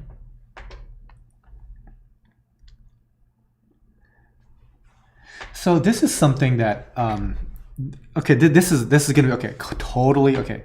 Clear the deck. All right. Totally off topic. And this has to do with like let's call it gougey pricing. Okay. And this is why retailers do it and probably should do it. Okay. Or just people in general should do it. And so this is like the most like, oh my gosh, he's putting on a super capitalist hat on here. But have you ever heard somebody say like, oh, such and such place is charging way too much for such and such. And if it were me, I wouldn't sell that thing for $500. I would sell it for $50 because it's good for the community. I've heard that before. And this is how that always ends. Okay? You can sell it for whatever you like. The minute that you sell something for $50, which the market has deemed really would sell at $500, you're going to sell that $50 thing, and you're a bro, that you're being such a bro to sell, at that price for the community, for the lifestyle, for the culture. And pretty much instantly that thing's going to get resold. Like instantly, right? It's like, thank you for selling it for $50. Now I'm going to make a $450 profit off of this, like so fast. That's going to happen over and over and over again. People are going to get jaded so fast. And this is not exactly about yellow tangs, but I've seen this happen in reef clubs. Remember when those were more of a thing? Where somebody would sell another reef club member a coral at a discount. And when that other member then sells it later to somebody else for more, oh, that first seller gets so bent out of shape. It's like he gave you like his grandma's wedding ring or something. Like, I did you the biggest like bro favor by selling you this thing for 80% under market. What do you think is about to happen here, bud? I mean, these are not family heirlooms. It's just a marketplace of a hobby thing. This is how that's going to go. So sure, you can find corals for cheap, but you're not going to find those things for cheap consistently until the market is absolutely flooded with it. So for all the folks out there that want to do other people a favor and sell $10 yellow tangs, go crazy. That market is going to dry up in a nanosecond, and you will be right back up to paying $250 to $500 like that. It's just how that works. So that was a little bit of a side rant for you. I hope you enjoyed. But on the consumer end, guys, go take advantage of that. I mean, apparently there might be some typos, and there might be some stuff that didn't exactly line up between the website and like what you're seeing on the live show or whatever.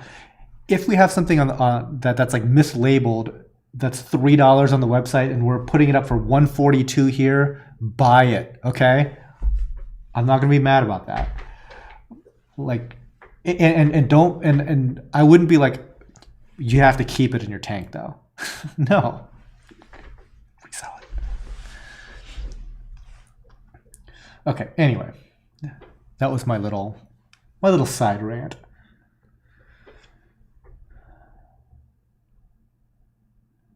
Jacob, what email should I send it to? support@tidalgardens.com. Lucas, Dan, what is your favorite saltwater critter that isn't a coral or a fish?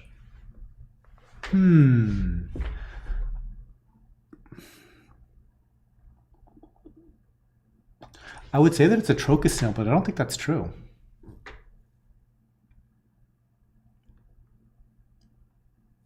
I like...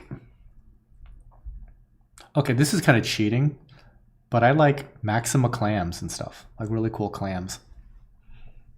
And I own 0 of them right now.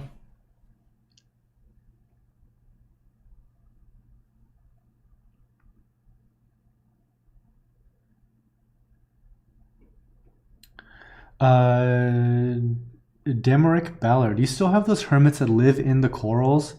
How are they doing? They were a curious bunch. I don't know if we have them or not. So much has been shuffled around here. If I had to guess, probably not. Because we've been going a little bit heavy on interceptors, so if they were alive, they might not be. Yeah.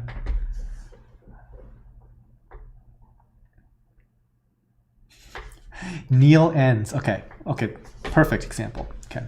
I'm currently trying to sell higher end SPS at low prices. $20 from Miyagi, Toy, Tricolor, Acro, Walt Disney, etc. Only local sales currently. Very cool. Good on you. Do whatever makes you happy. Okay. But I'm friends with a coral seller, and he goes to like these the different frag swaps and shows and whatnot. And he is only interested in flipping corals. He does not want to culture corals. He's not interested in farming. He's not really interested in like getting like the best of the best of the best to have it or anything. He just wants to like get coral in for X and sell it for X plus Y or 2X or whatever, okay? So this is literally a story that I heard that he just doesn't care, okay? So before one of these shows happens, all the different vendors are setting up their different, displays and whatnot, and their little selling tanks. And then they just go and shop amongst one another. And you can be shopping amongst one another for one of really two reasons. One is if you are looking to get a certain strain of a coral to add to your collection to then grow out later, which is probably what I would be doing if I ever went to these shows to actually purchase anything, right? I'd be looking for like, oh, that's a really, really cool variant of, that's like a better looking purple bonsai, whatever, right? But the other thing is just like, oh, I think that guy has like underpriced his thing and I'm just gonna like buy it and then flip it, right? So he literally went, okay, he's like situated like right here, okay? And let's say you guys are the store right across from his booth, the booth across from his booth. And he just walks over there and he's just like, okay, how much are these torches? And the guy's like, $100. And he's like, okay, I'll take them all.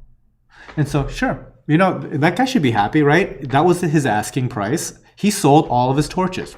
So this guy just takes all those torches, puts them right into his tank directly in front of him, and he sells every single one of them for $250. Like, okay. Theoretically, the original seller there shouldn't have been too upset because he sold everything that he wanted to sell at the price that he wanted to get. But it's probably no fun to literally witness somebody making 150% profit, like minutes after that transaction, right?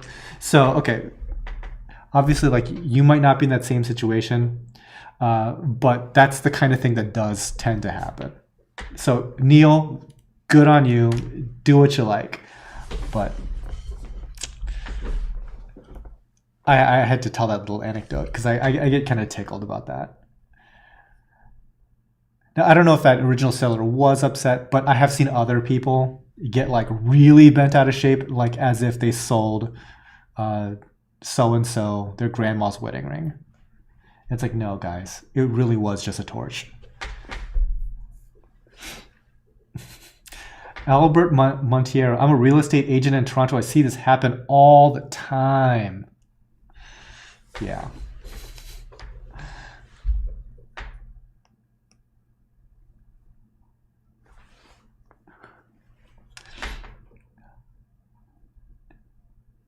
Yeah, and here's the thing, like, and some people are totally not in it for like the money or anything like that. And I totally get it.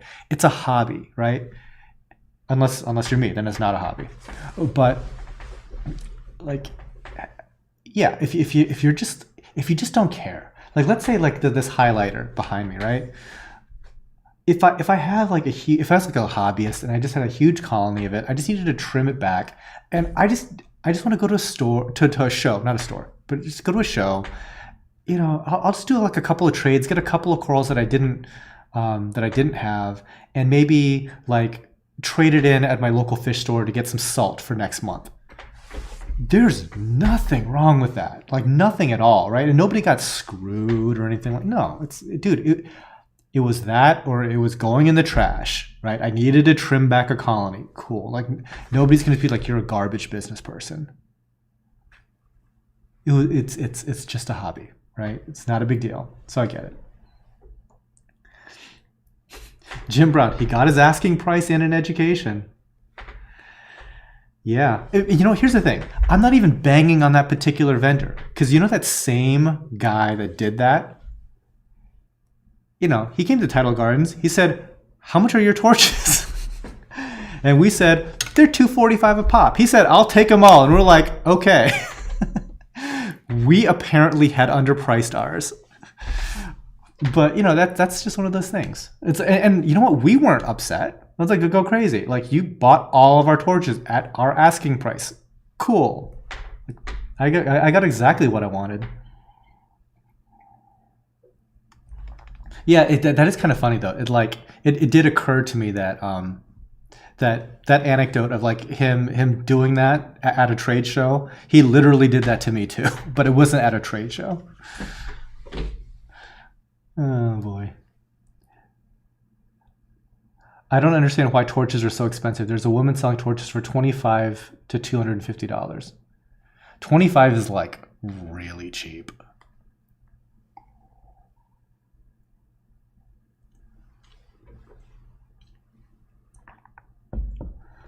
And yes, Chris said a very, very helpful thing. Check spam folders for everything, for whatever reason. And trust me, we've looked into it, okay? I don't know why certain URL, like, you know, like a big one would be the Apple one, like me.com or whatever. They hate our automated email system. Like, they hate our automated emails. And Hotmail sometimes hit or miss. So please check your junk mail. You might have some communication from us.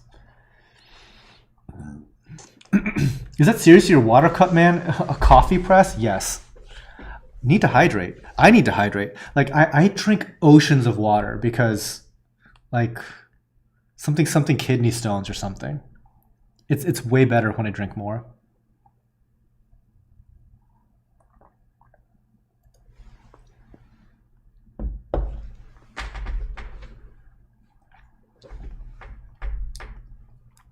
Yeah, nature bats last. If he's flipping them, then it demonstrates how well he knows the market limits.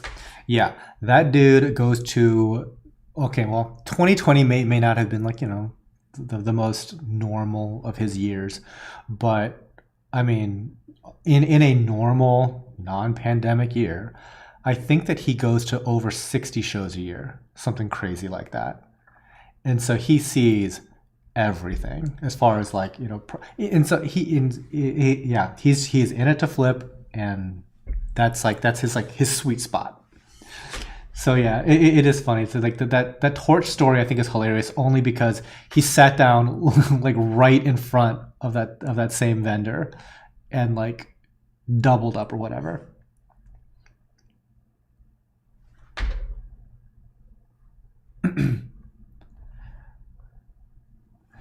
Yeah, I mean, here's the thing about when it comes to pricing, even like between vendors, it could be very different because of how many things that vendor is dealing with.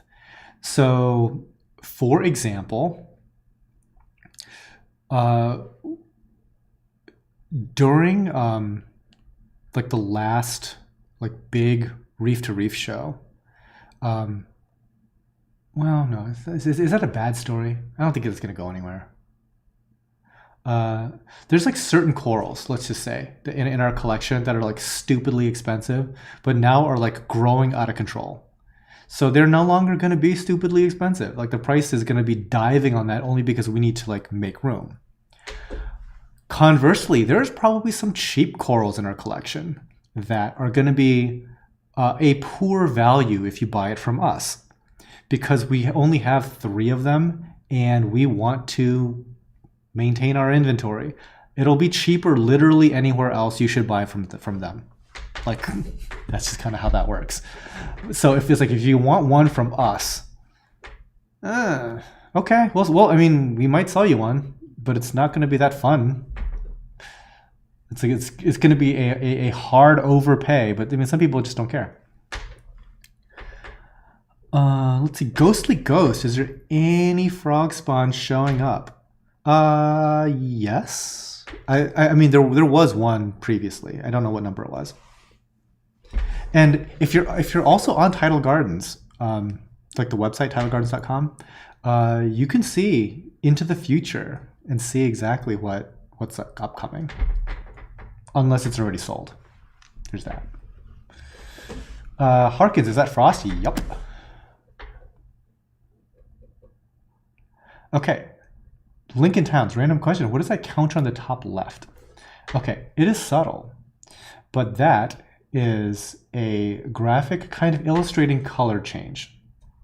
So because this clip takes 35 seconds to go through, the color change might be really hard to notice, but the coral is starting off at a warmer color, more orange, more yellow, more red. And by the time the coral is towards the end of its cycle, like here, 1 second, it is in a blue actinic light. So again, this coral here starts off at a lower Kelvin number, about 6,500 Kelvin, and it's going to slowly move towards a more blue-looking appearance. So if you don't believe me, you can like scrub back and play this clip back at like 2x or something, and you'll see that color change happen more aggressively. But yeah, over the course of 35 seconds or so, it is kind of subtle.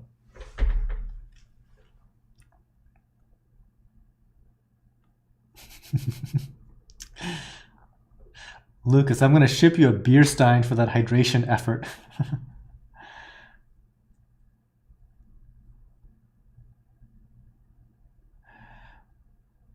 Nice.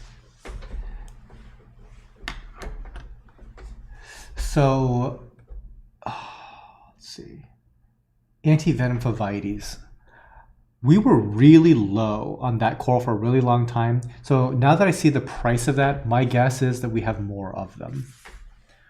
Whereas like this coral, for example, a war coral, is super cheap because I'm guessing that they're growing like crazy and we can't sell them fast enough.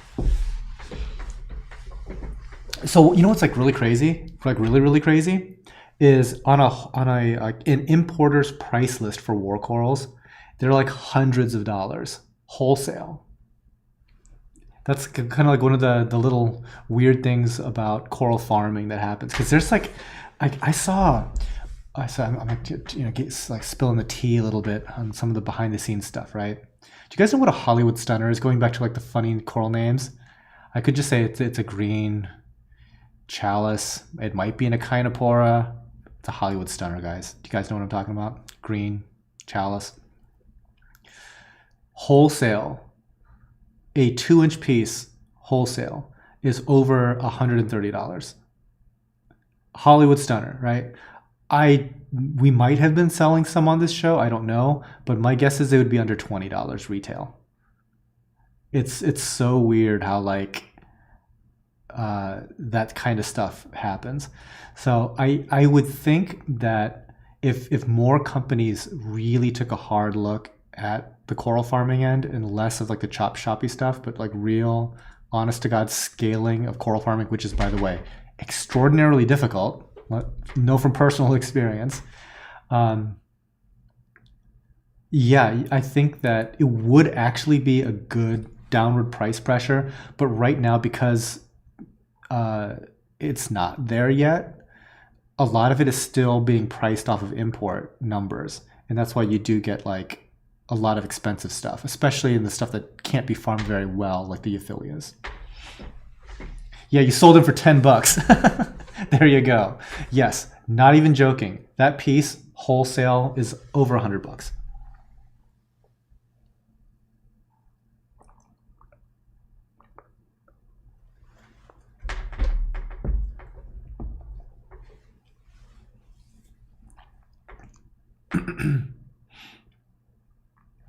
Jaga, business question. How are you positioning your business in the future, 10, 20 years, as it's gaining more and more competitors? why it's so popular in the past decade. Okay, I'm not sure exactly if I understand your question. Sometimes you just get lucky. I mean, I kind of have like an idea of what I want to do. I've got a vision, but whether or not that vision works out or not, it's largely... it's largely luck, for lack of a better anything. So I was thinking about doing one of three strategies at one point, okay? One was to go hard into coral aquaculture and farming, okay? The other one was to open up a retail storefront in like a, you know, more prime location, let's just say. Still do the coral farming stuff, but definitely, you know, do more of like brick and mortar for walk-in customers. The third one was to go hard into like the traveling show thing, right? So like our friend the torch buyer, right? There's 54 weekends, do 50 to 60 shows, and just like set up a mobile like truck rig to do that extremely efficiently. Okay. Well, we went hard into the coral farming thing and built this building, which was no small expense, right? And we decided to not do the brick and mortar, and we decided to not do the traveling show. Then 2020 happened, okay? Now, I didn't big brain a pandemic happening, okay? Had I done either of those two other things, even if I executed those two things well, how screwed would I be right about now, right? So no, like luckily I didn't do these two options, and I went super hard on this one. And not only did I go super hard on this one and it worked out, when I first started building this building, there was no Indonesian ban. The Indo ban that happened like a couple years back, it happened literally while this place was being constructed. And by the time that this building was done and ready for coral systems, the ban was over. Like, that was fortunate, you know? And then now, fast forwarding like 3 years from that start date, because of like the whole 2020 pandemic situation, the price of 2x4s is triple, and the price of building materials and the availability of labor, blah blah blah blah blah blah blah. This place would have been triple the price, like across like all those different like price variables. So sometimes you gotta just like make a commitment to something, but you can't always just I think of those three ideas, all of them were good ideas. All of them, some other company probably made work, but sometimes you just get lucky and you just execute the best you can with it. So like looking into the future, sure. Do I have a plan? Yeah. Will it work out? Maybe. I don't know. The other thing that you could do is to thinking about solar, for example, right? We were talking about adding solar panels to this building. Let's say it costs $250,000 and it's going to take 13 years to pay back. Well, that might not be a great investment, because if I spent that much money into like coral systems and coral, I could probably recoup all that in under a year. So yeah, you should probably spend the money on the thing that you can recoup in a year, blah, blah, blah, right? So that would be like, MBA level thinking, let's say, and say, okay, yeah, you should spend the money on the thing that has like the shortest payback period with the most profit and whatnot. But you could also look at it as, you know what, next year might be Mad Max Fury Road, okay? And there might not be a coral market because people are like fighting for water or something horrible, right?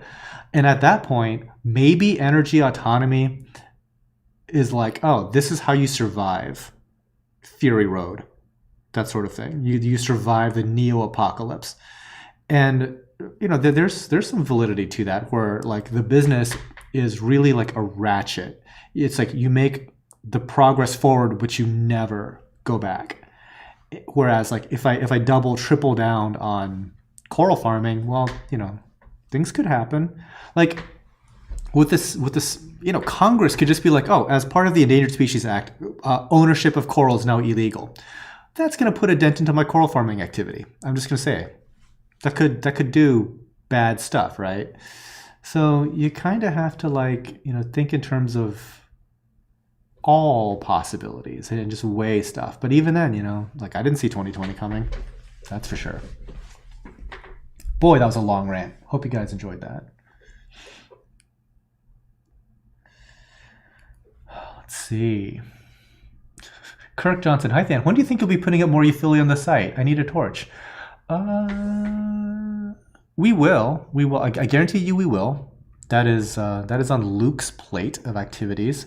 However, I do have to tell you, Kirk, you want to stay hitting that refresh button at least a couple times a day for me on the website, because they do sell very fast. They're ridiculously in demand, and they're one of the most expensive corals. They're ridiculously fast selling. Ghostly Ghost, will you be doing any other live shows like this? We do this almost every month. Or if you meant like Reef to Reef, there's a few other ones scheduled.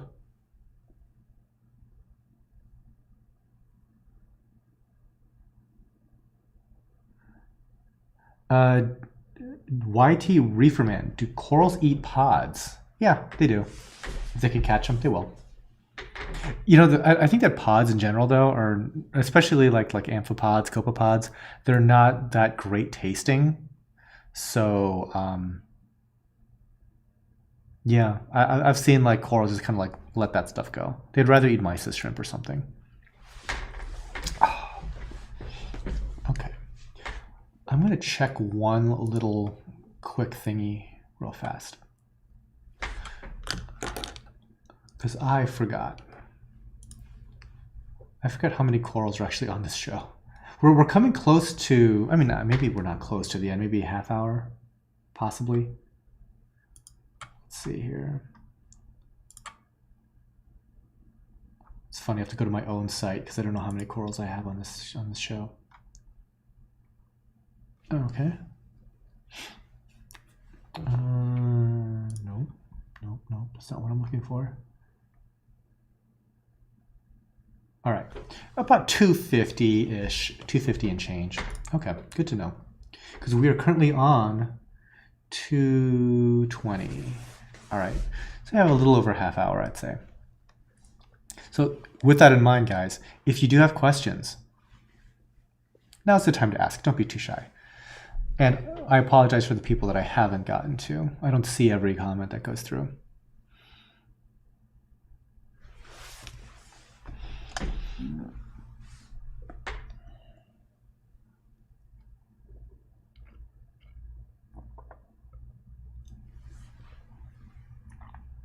Yeah, the Herm 14. The what if factor is always in my mind with coral care. Extra heaters, extra pumps, priority, and RO filter cartridges. Yeah, that is definitely a thing. I mean, like, look at what we did. We just put in this like natural gas generator. That's a big, you know.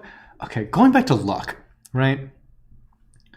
There was like pockets of luck and not luck that went into like backup power here.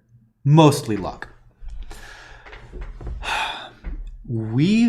Okay, so many of you may not have like been building a home or something like that, but it's been kind of difficult to get labor, like electricians, carpenters, plumbers, whatever. Everybody is mega busy. So when you say you want to do a big project, that ain't happening in a week. That's not happening in a month. That might not be happening in 6 months. So especially for like a backup power solution, yeah, it would have been nice to get that done sooner. But you know, it's on the books. Let's go whenever, whatever happens, right? So between the time that I had, you know, basically put down my down payment on that generator, there was like a massive windstorm, and places here were losing power left and right. So one of my employees, Ben, lives about 2 miles down this road, down the same street. So 2 miles away, he loses power. 2 streets over to in the other direction, west, they lose power, but they didn't lose it for very long, but they did lose power. So I'm in this little pocket of place that didn't lose power. Ben, down the street, 2 miles away, lost power for 3 days. Okay, that's not good. So the entire time I'm like worried that, okay, you know, I'm just dodging bullets here because it's, you know, it's like we don't have like an on-site instant backup power solution. If we did lose power, I'm going to get on the phone and there's going to be a giant diesel generator here, hopefully fast, right? That was plan A if, you know, we don't have our generator. So then, okay, I've got my down payment in on this big generator and I'm like dodging bullets, right? Like wind and like, you know, snow and everything like that, hoping we don't lose major power. The lead time is expected to be 7 months. 7 months lead time. But then I get lucky because, okay, so the reason why there's like such a long lead time is because these generators are not being manufactured, or they weren't for a long time. Because of COVID restrictions, the plant just like shut it down entirely. So it was taking them a long time to work through the backlog of people that had ordered generators. Now, I got lucky though, that since this generator was gigantic, it's not one of those fast-moving residential units. They happened to have one. It was like they happened to have one already there for me. So I'm like, awesome. The problem is we're in Ohio. It's cold. I couldn't get a concrete pad poured. Unlucky. So the delay for my generator was mainly concrete related. Finally, once the concrete is in, I have to wait another week. Then the generator comes.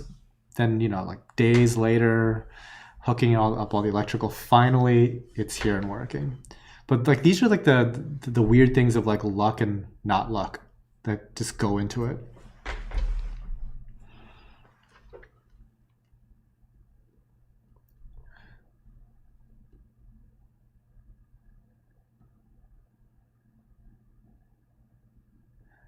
Okay. Marcus Donald King, is there a reason why you don't sell clams now since you like them? They die a lot.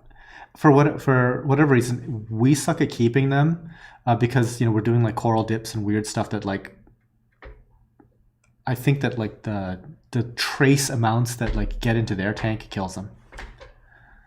I thought you said 248. I think it's like 253.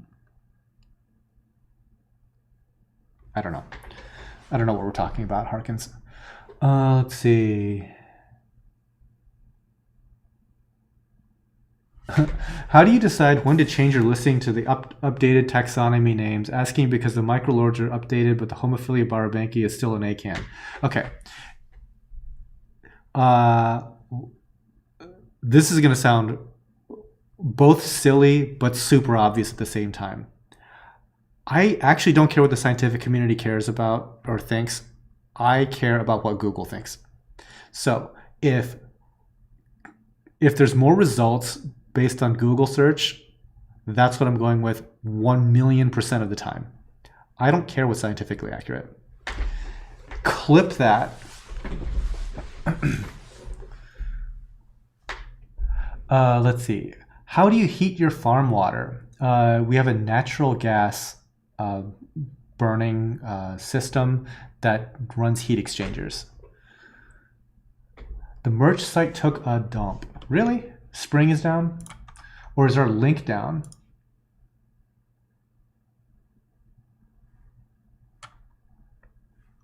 Works for me. I don't know.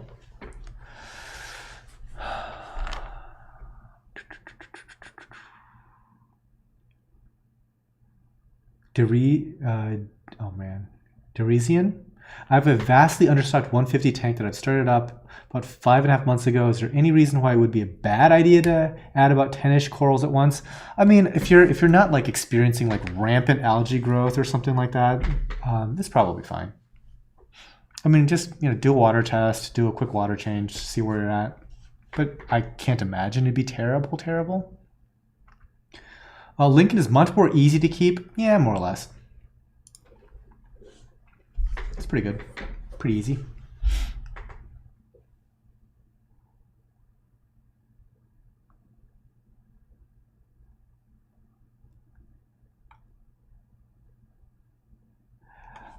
Okay, why don't you ship outside the US?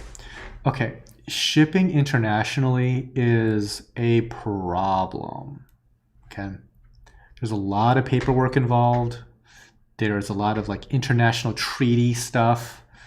There is huge expense, very expensive. And I mean, I would literally have to drive it 6 hours to get to an airport that can process, the entire transaction. It's insane. So already, so that's 6 hours there, 6 hours back. That's going to cost you. I guarantee you that's going to cost you, okay? If you're going to make me drive 12 hours,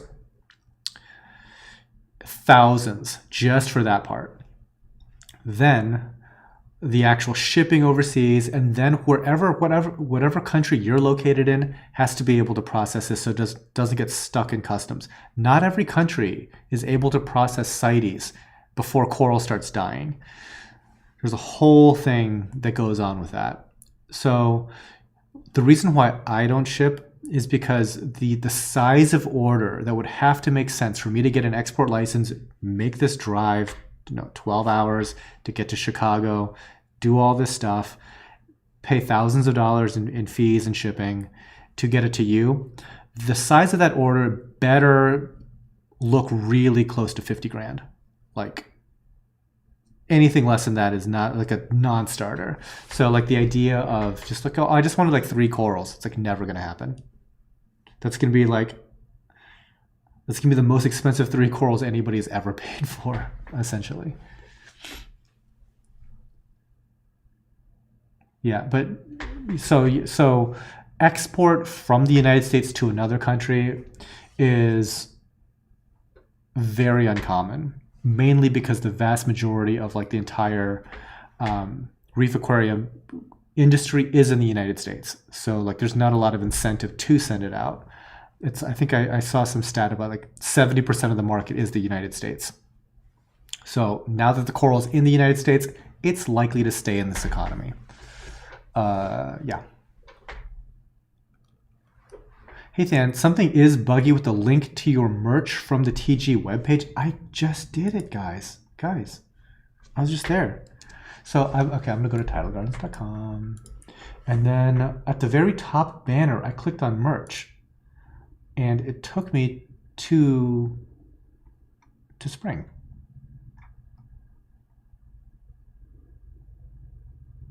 Okay, yeah, weird, works on my phone, but not the desktop. Okay, obviously I'm on a desktop, so yeah, it could be weird. That is strange. Or you could just go to like spring.com/tidalgardens or something. You can find it.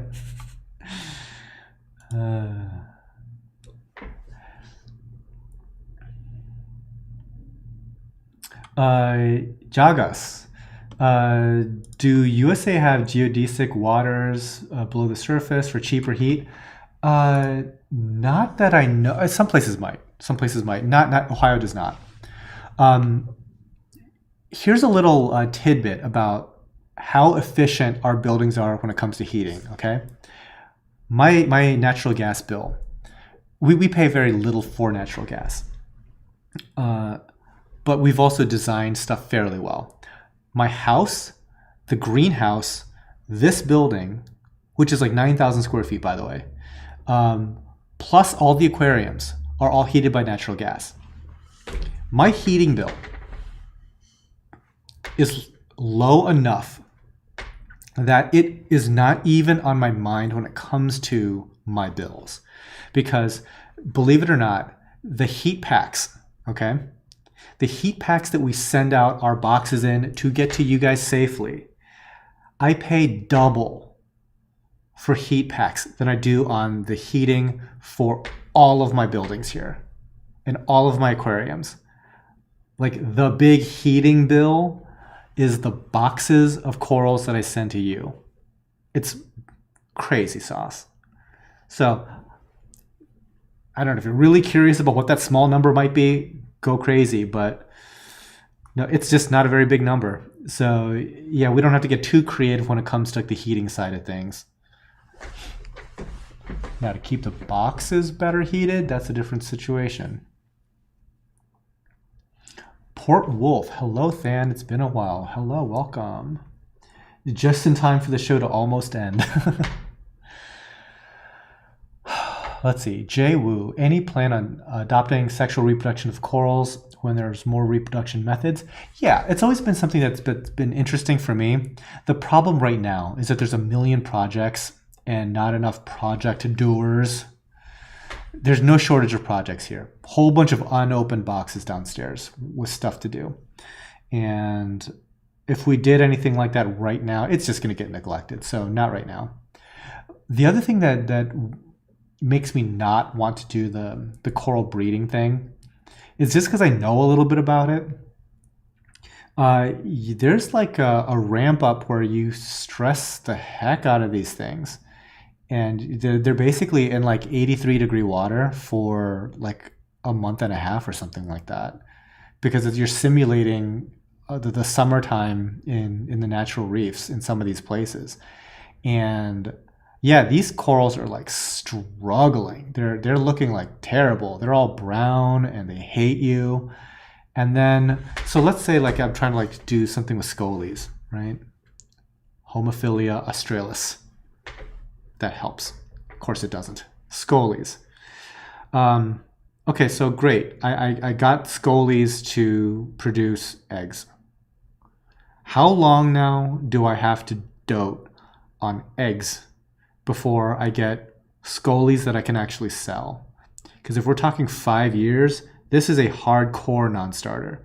Because a lot can happen in 5 years, you know? So I don't know, maybe it does work out. I don't know. Maybe if like, again, I just don't know. But there's a lot of things. It's not just as easy as, oh, it's like clownfish. It's not like clownfish.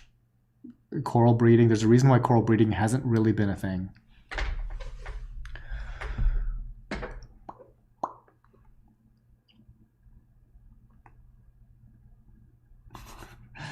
Watching your live stream just helped me identify my zoas.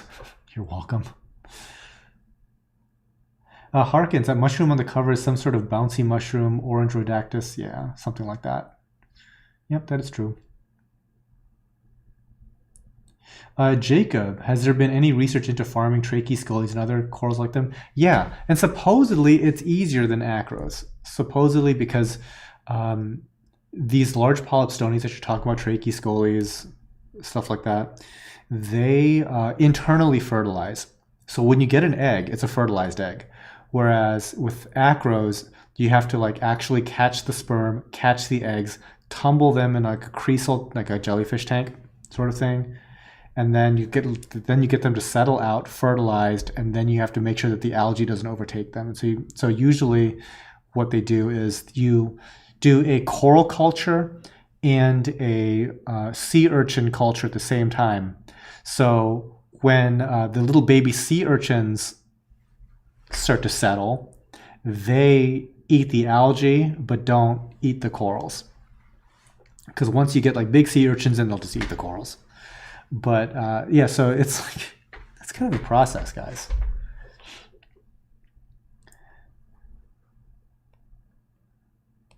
Yeah, you have to piss off those corals. Yep. That's kind of how that is.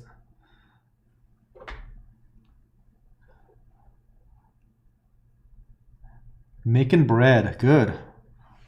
I need to get back on that. We were making bread here for a while. That's one of the perks is we sometimes like have some like community food cooking, and we have a bread machine. So we make this delicious like sweet vanilla bread. It's awesome. To go with our extremely healthy gelato that we make. I need to buy a salad bar to like make up for all the stuff that we eat here that's like never good. Like the staff here, they bring in food occasionally. It's always like sugar cookies or like gummy octopus, like sour gummy octopus. Yeah. It's like nobody brings like, oh hey guys, I brought like a plate of hummus and veggies. Never. It's like, guys, we have leftover brownies, that sort of thing. All right. I think we are coming to the end of the April show. Hope you guys enjoyed yourselves. I had a good time. I'm not even joking. I've got this brand new like setup to the studio. So this is it's been a little learning experience just in doing this show. Glad it more or less went off without a hitch. The next show, I'm not even sure if it's scheduled in May. Let me see if I can double check on that. I think it's May 8th. Don't quote me, but I think it's May 8th. Yeah, so about 4 weeks from now. Have something to look forward to. So for those of you that are kind of like new to the actual sale portion of itself, it usually goes on till about Wednesday. Like the corals stay available till about Wednesday. And if you have any questions, please feel free to email support@tidalgardens.com. And PSA, double check your spam folders, because that's more frequently than I would like. A lot of our automated emails end up in the spam folder. And I have to keep on saying that because it keeps on happening and whatnot. So I will let y'all enjoy your weekends. It's like freezing cold here and gross, so I don't know what I'm going to do. But probably something. I think this is the last coral, this little Platygyra. He's super healthy and super fighty, you can tell. All right, guys. That pretty much does it from here. Last few seconds. And I promise I do have some more videos in the works that I'll be cooking up here if I can find some time and some energy to do it. But good stuff. It'll be fun. All right, that's it. Until next time.